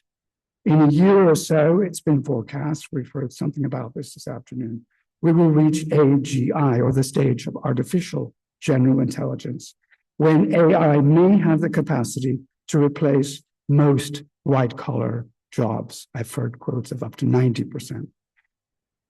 Sixthly, there's the challenging problem of the trend towards artificial sociability. As a historian of utopianism, this is a particular interest to me. We've all read reports about increasing emotional attachment to bots. Study just published today indicates that perhaps 1 in 4 US younger users have had, quote, an emotional relationship with a bot, whatever the word emotional means. We've all read reports of this kind and their potential, these bots, also as robots, as companions, friends, and even lovers. One recent survey indicates that as many as a third of students in general said they'd had a romantic as opposed to an emotional relationship with an AI entity. Of course, talking to anyone or anything is a therapeutic exercise, and AI is certainly cheaper than traditional psychoanalysis. So far, no harm. But as substitutes for human contact, here I'm a bit more skeptical, a lot more skeptical. It's clear that attributing emotions to robots, or what is called the ELIZA effect, anthropomorphically projecting human qualities, and especially emotions, to machines, is a mistake, if that's the right word, even when such projections occur routinely in human relationships. That is, we attribute emotions to others which are not present on the basis of some kind of projection. Yet the fact that this occurs is a challenge to our very definition of sociability. Obviously, it is easier to interact with something which does not resist or challenge us and is programmed to be agreeable to our whims. We are all aware that fantasies are necessarily superior to reality, such as the charm of Utopia, because no human mistakes, blunders, or mishaps may occur. That is why fantasy is always superior to reality. To test the limit of this principle implies that we are getting weaker in the face of resistance, and that men in particular, studies seem to show, are becoming more frightened of women's demands. So our plastic and metal friends, in quotes, have an intrinsic advantage here. Perhaps this proves that any sociability, even mechanical, is better than none. Yet it also indicates the progress of a dangerous narcissism, which insists that our own whims and desires should be prioritized over the need for any sacrifice which love or friendship might demand. We become less willing to compromise, and yet this is the very heart, the essence of what sociability demands. Count on the divorce rate rising further. Seventhly, AI forces us to confront the need to distinguish between the domination of humans by machines, the domination of humans by other humans via machines, and the growing integration of mechanisms and humanity as machines become more human and humans more mechanical. Obviously, the human-machine gap narrows if we assume with La Métrie that people do not possess souls and are essentially complex biological organisms. This takes us to the broader consideration of how we conceive of the beings or entities producing this information. Here, the history of dystopian literature and its engagement with the issue of creating life casts light on our current difficulties. The fictional representation of the Promethean desire to create artificial intelligence, from, if that's the right term, from Mary Shelley's 1818 novel Frankenstein, is fascinating if disturbing. From the early 19th century until more recent debates about post-humanist dystopianism, we witness a steady progression of anxieties about the threats posed by automation, escalating with Ian Forster's 1909 essay, The Machine Stops, where humans are already subordinated to computers, to mid-20th century full-scale dystopian representations of robotic rebellions and the ultimate suppression of humanity by machines, with the creators being devoured by their creations. In the past century, our fear of machines has threatened to surpass the bewitching hopes for a cornucopia of universal plenty, which this vision once inspired. The turning point was, of course, the 6th and the 9th of August, 1945, when atomic weapons were first used. Eschatology The doctrine of ends now ceases to be a theological conundrum. The looming human-made apocalypse was soon described by novels like Neville Shute's On the Beach of 1957. Resistance to alienating anti-humanist technology, and especially universal surveillance, had already been common themes in many early 20th century dystopian texts. Now, of course, such technology is omnipresent and increasingly accurate, with drone observation, facial recognition software, and data centralization. Most recently, AI's rapid development threatens our autonomy and privacy at every turn, fueling a dramatic sense of the loss of agency, of mental capacity, and employment alike. The specter of an AI-dominated world of drones, robots, and just plain bots, controlled by billionaire oligarchs, lurks just over the horizon. You can see it from here if you look out the window. The revival of eugenics also challenges our very definition of humanity, in hinting at a new epoch of genetically defined inequality. Aided by a heady mixture of ketamine and an overly literal reading of sci-fi, some concoct the disturbingly malignant fantasy that humanity's extinction will pave the way for a post-human or transhuman digital species or singularity, Kurzweil's word, composed of mixtures of people and machines. As humans and machines become increasingly more indistinguishable, we look from left to right, as in George Orwell's great fable, Animal Farm, and find our human distinctiveness blurred or even lost. The mad doctor of early dystopias is now supplanted by the mad tech bro. Today's Dr. Frankenstein might, of course, be Elon Musk, who warned in 2019 that, quote, it increasingly appears that humanity is a biological bootloader for digital superintelligence, with humanity's destiny being evidently to dissolve into the metaverse. Orwell's fears that modern science tended, quote, to reduce the human being to something resembling a brain in a bottle seem to be coming true. This throws into relief the underlying question as to what we imagine the ideal human to be, which it might be supposed is degenerating when merged with machines. What does it mean, we must obviously ask, to be human in the context of our evolution from apes and our many ignoble tendencies, notably towards violence, domination, and selfishness? A secular approach implies that we cannot claim any special divine origins or accountability. We are responsible for what we do and are, like it or not. We cannot thank or blame the gods or displace our duties to them. Our duties lie to ourselves and to each other. So how then to account for our uniqueness? We often privilege the word intelligence, meaning, of course, natural intelligence, when describing humanity, or at least emphasize our supposed capacity for moral choice, or our part in evolution. But what is it we really fear that we lose in becoming more like machines?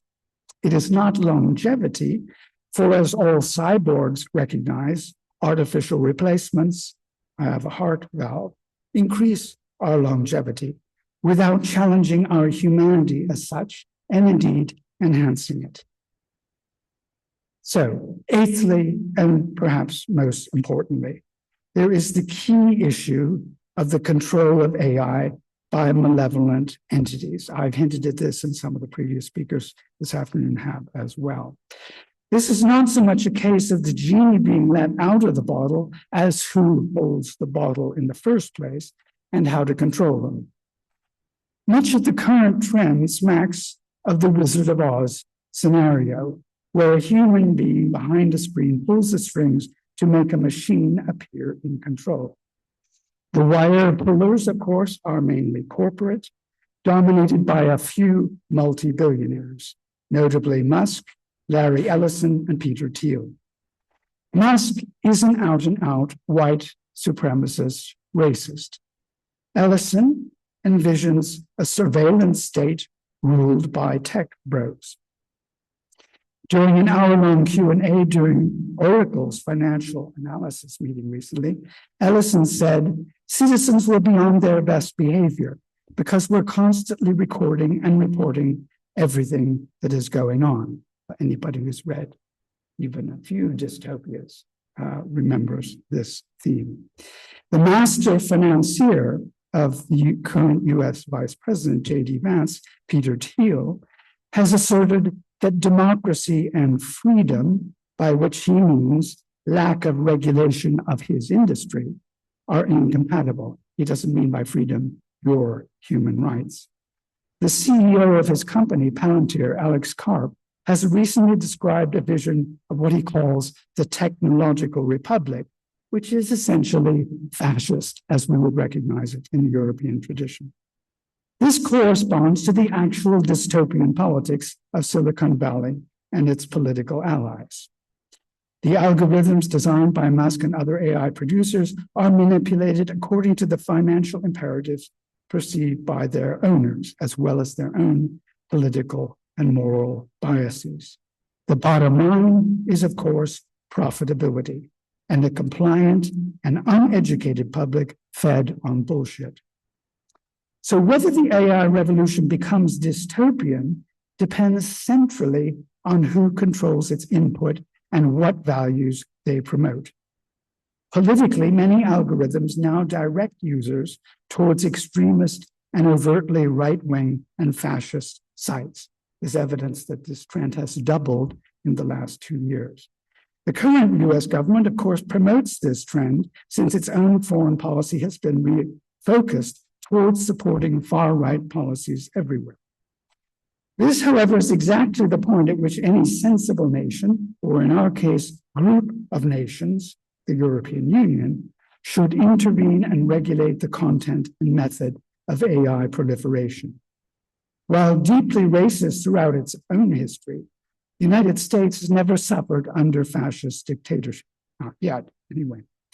Despite the legacy of slavery, it takes a naive view of the consequences of promoting hatred of minority groups. Europeans, however, know well enough than to encourage these trends. We do not want increased racism, aggression, and corporate control over our lives, but this is just what we are being given. We do not want an Amerocentric mishmash of 80s New Age jargon about self-fulfillment and cosmic consciousness, pitched with the emotional maturity of a toddler who lacks any deeper moral purpose and aims solely at monetizing everything. In case you're getting too depressed, let me conclude on a utopian note. Every stage of the Industrial Revolution has been marked or marred by anxiety and protests, by those whose livelihoods in particular have been threatened by technological innovation. But it is not Luddite to resist tyranny, disinformation, and political manipulation, or to control them in the name of and for the sake of the public good. The answer here, as with the more general problem of the threat to democracy from the far right, is education. In proportion to their education, people become more liberal and less intolerant. They perceive the equal worth and different contributions of people whom they might initially view as foreign. So it's time to change tack. Much of what I've spoken about today falls under the category of should have been adequately tested first. As with self-driving cars, many good ideas now are being used prematurely and experimentally on an unwitting population. There's only one real, I don't say realistic, solution to these problems, and that is to exercise firm, transparent public control over AI. Either we will master the technology or we become slaves to it. The choice is that simple. Thank you.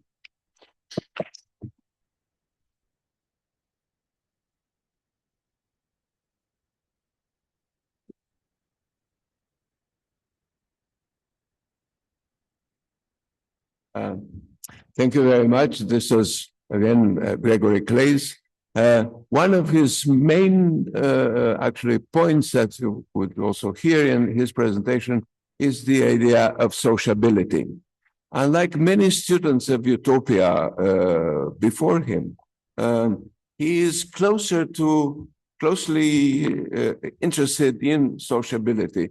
This was not always the case with students of utopianism, as we all know, especially those from the field, because most people were either fascinated with the political project of utopia, of the perfect state, and they remained almost mesmerized by this vision of the ideal republic, while utopias themselves were proposing forms of sociability that are absolutely despicable. I'm not going to say enough to read Thomas More's, let alone the others.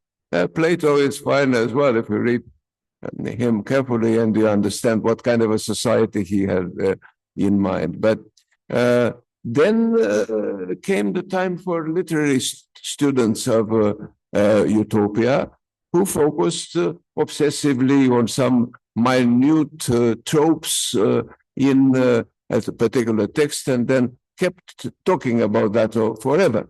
That's privileging a kind of aesthetic understanding of utopia, which is far from being. Now, the merit that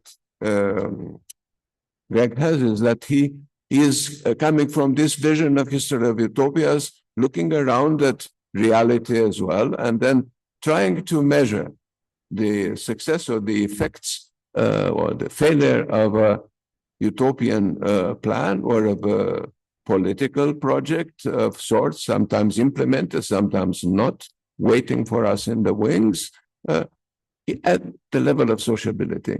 Where are humans in all this? Where are this societal fabric? Where is it? And then I think this is something that we should consider. We'll have time for discussion or Q&A, whatever. Now, this is the time to ask the question. But before that, I wanted to say two things. One, that,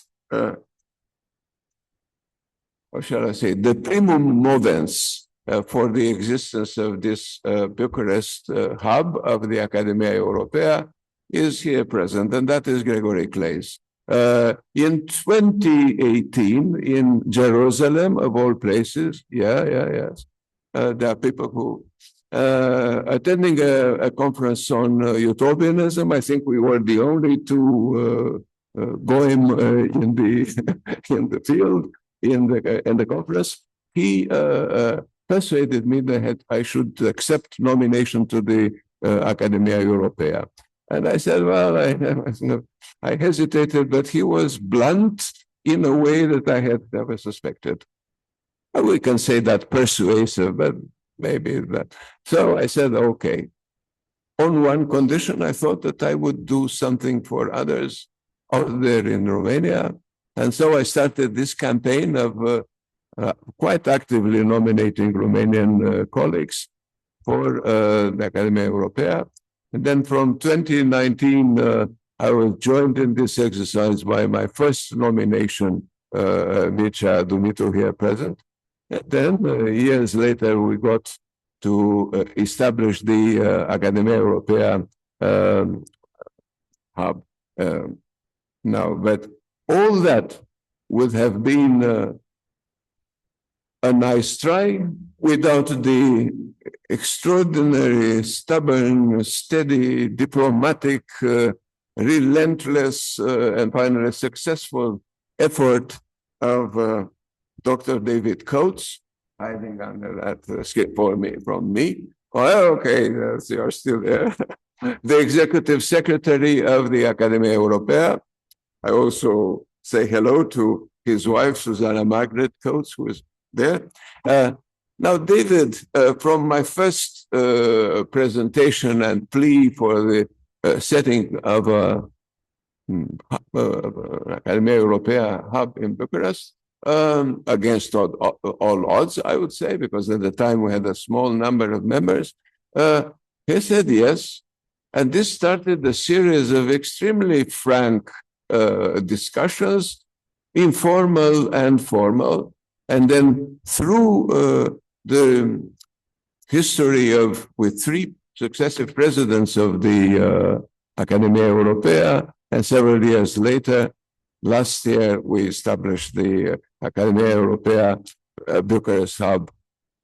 And since this was done based on an agreement with the Romanian Academy, thanks to the support of the then president, Ioan Aurel Pop, and then with the vice presidents at the time, H.R. Dumitru, who was even part of the initial team that we started to work together, and then of other vice presidents and members of the Romanian Academy. Here we are. So I just wanted you to know where on earth, this thing emerged. It emerged like that. Thank you, Greg. Thank you, David. But I'll find you.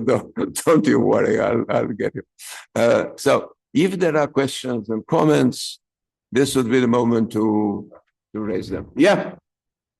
Come here, everyone.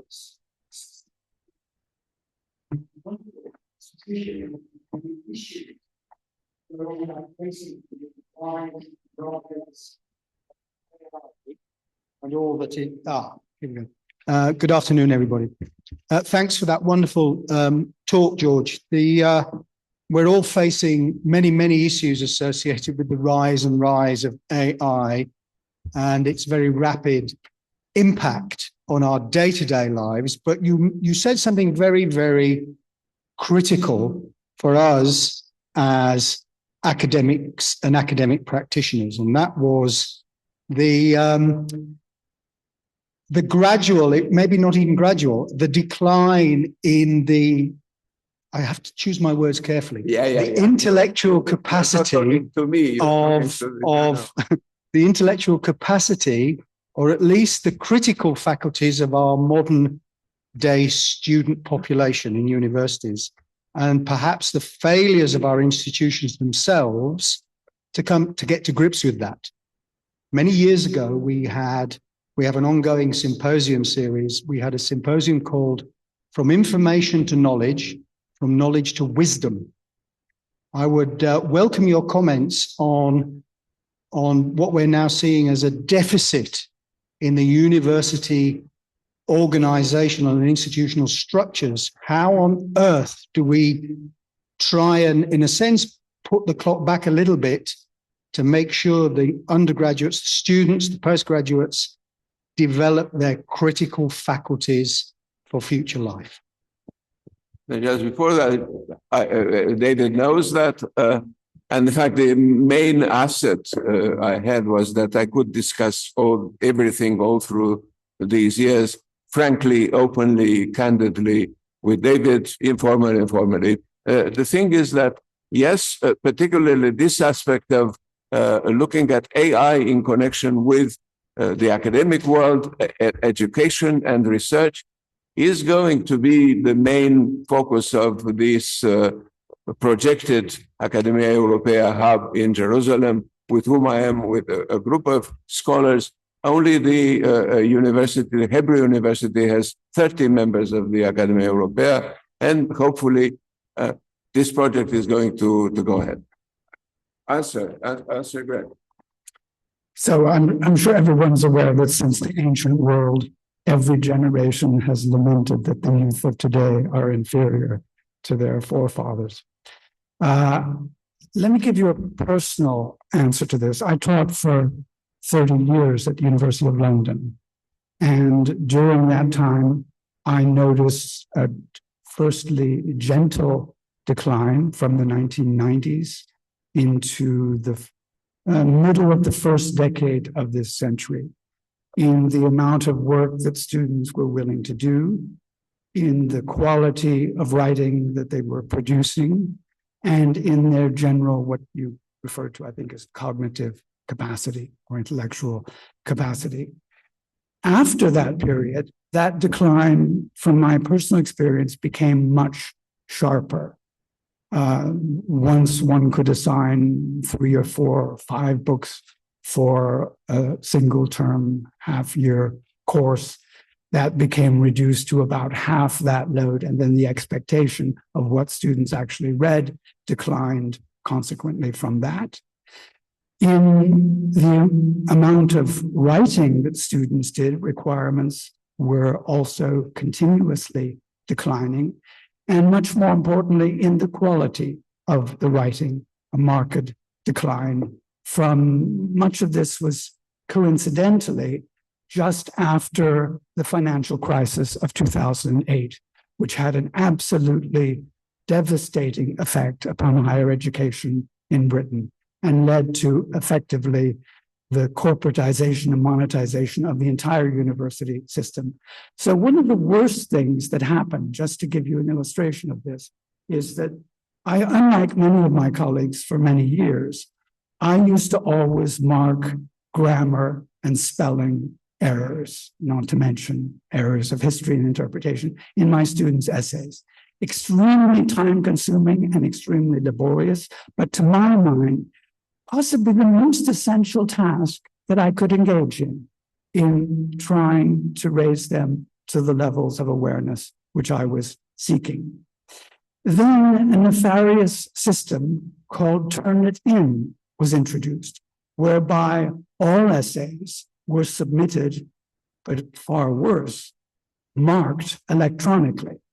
Now, if you've ever tried this, it's well nigh impossible because it takes 100 times the amount of labor to mark spelling and grammar errors. And I found amongst my colleagues that even where there was an exception to this, for example, in master's dissertations, where we continued to receive hard copy and could mark up that hard copy. So I continued my own older method of reading line by line and correcting word by word, sentence by sentence, methodically. My colleagues weren't doing this anymore, even when they had hard copy. They deferred to the new system, which is a kind of conspiracy of ignorance between the lecturer and the student. The lecturer has far less work to do, and the student is worried about all the feedback about their errors or malfeasances in producing written work.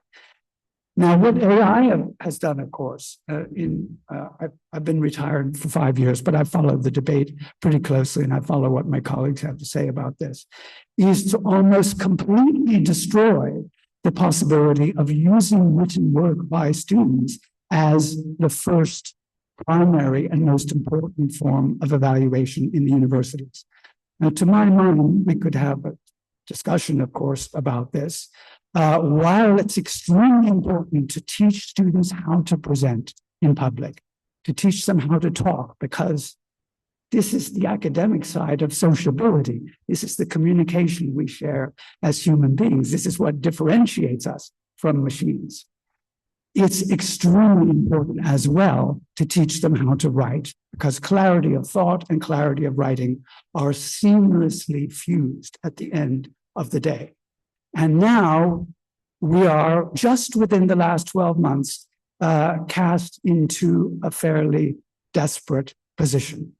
It appears quite a number of institutions are now moving towards oral examinations because they reject the possibility of ever getting round the provision of written, submitted coursework as the first primary mode of evaluation. Now, of course, another rather retrograde step that's been offered in some quarters but rejected in most is going back to written examinations, and in this case also handwritten examinations, which most of you, the older generation, will remember but most of the younger will perhaps not have engaged in, at least at the university level. Now, does this represent a general decline in standards of expectation? Now, I'm turning your question slightly here, both on the part of teachers and on the part of students. Yes, it does, to my mind. It's a conspiracy on both parts to try to make life easier, and we should reject it thoroughly and ruthlessly.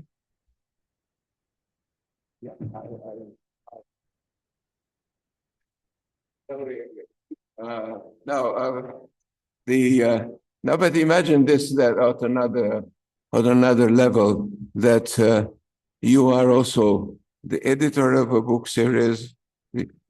You know, in the experience of writing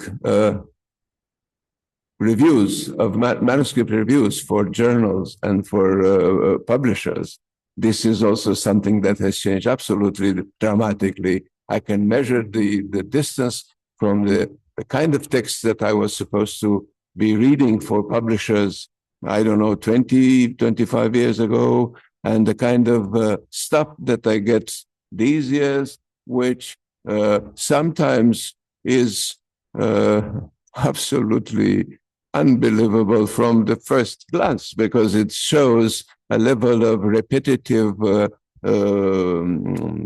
kind of banality that sometimes is generated by machines, or sometimes it is mimicked by humans. Because at the other end of the process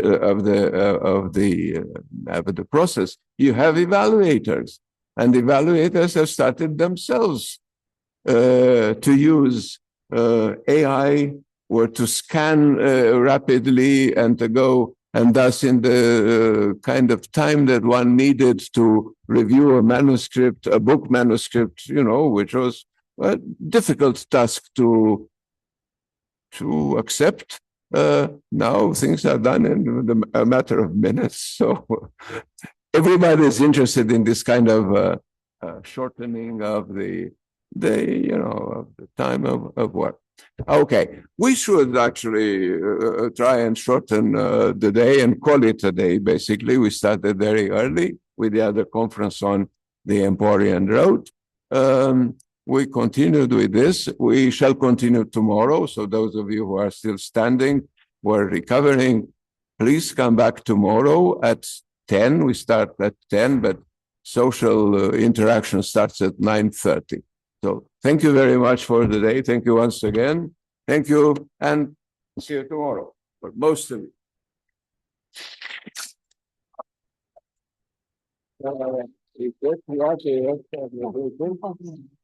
Patroni,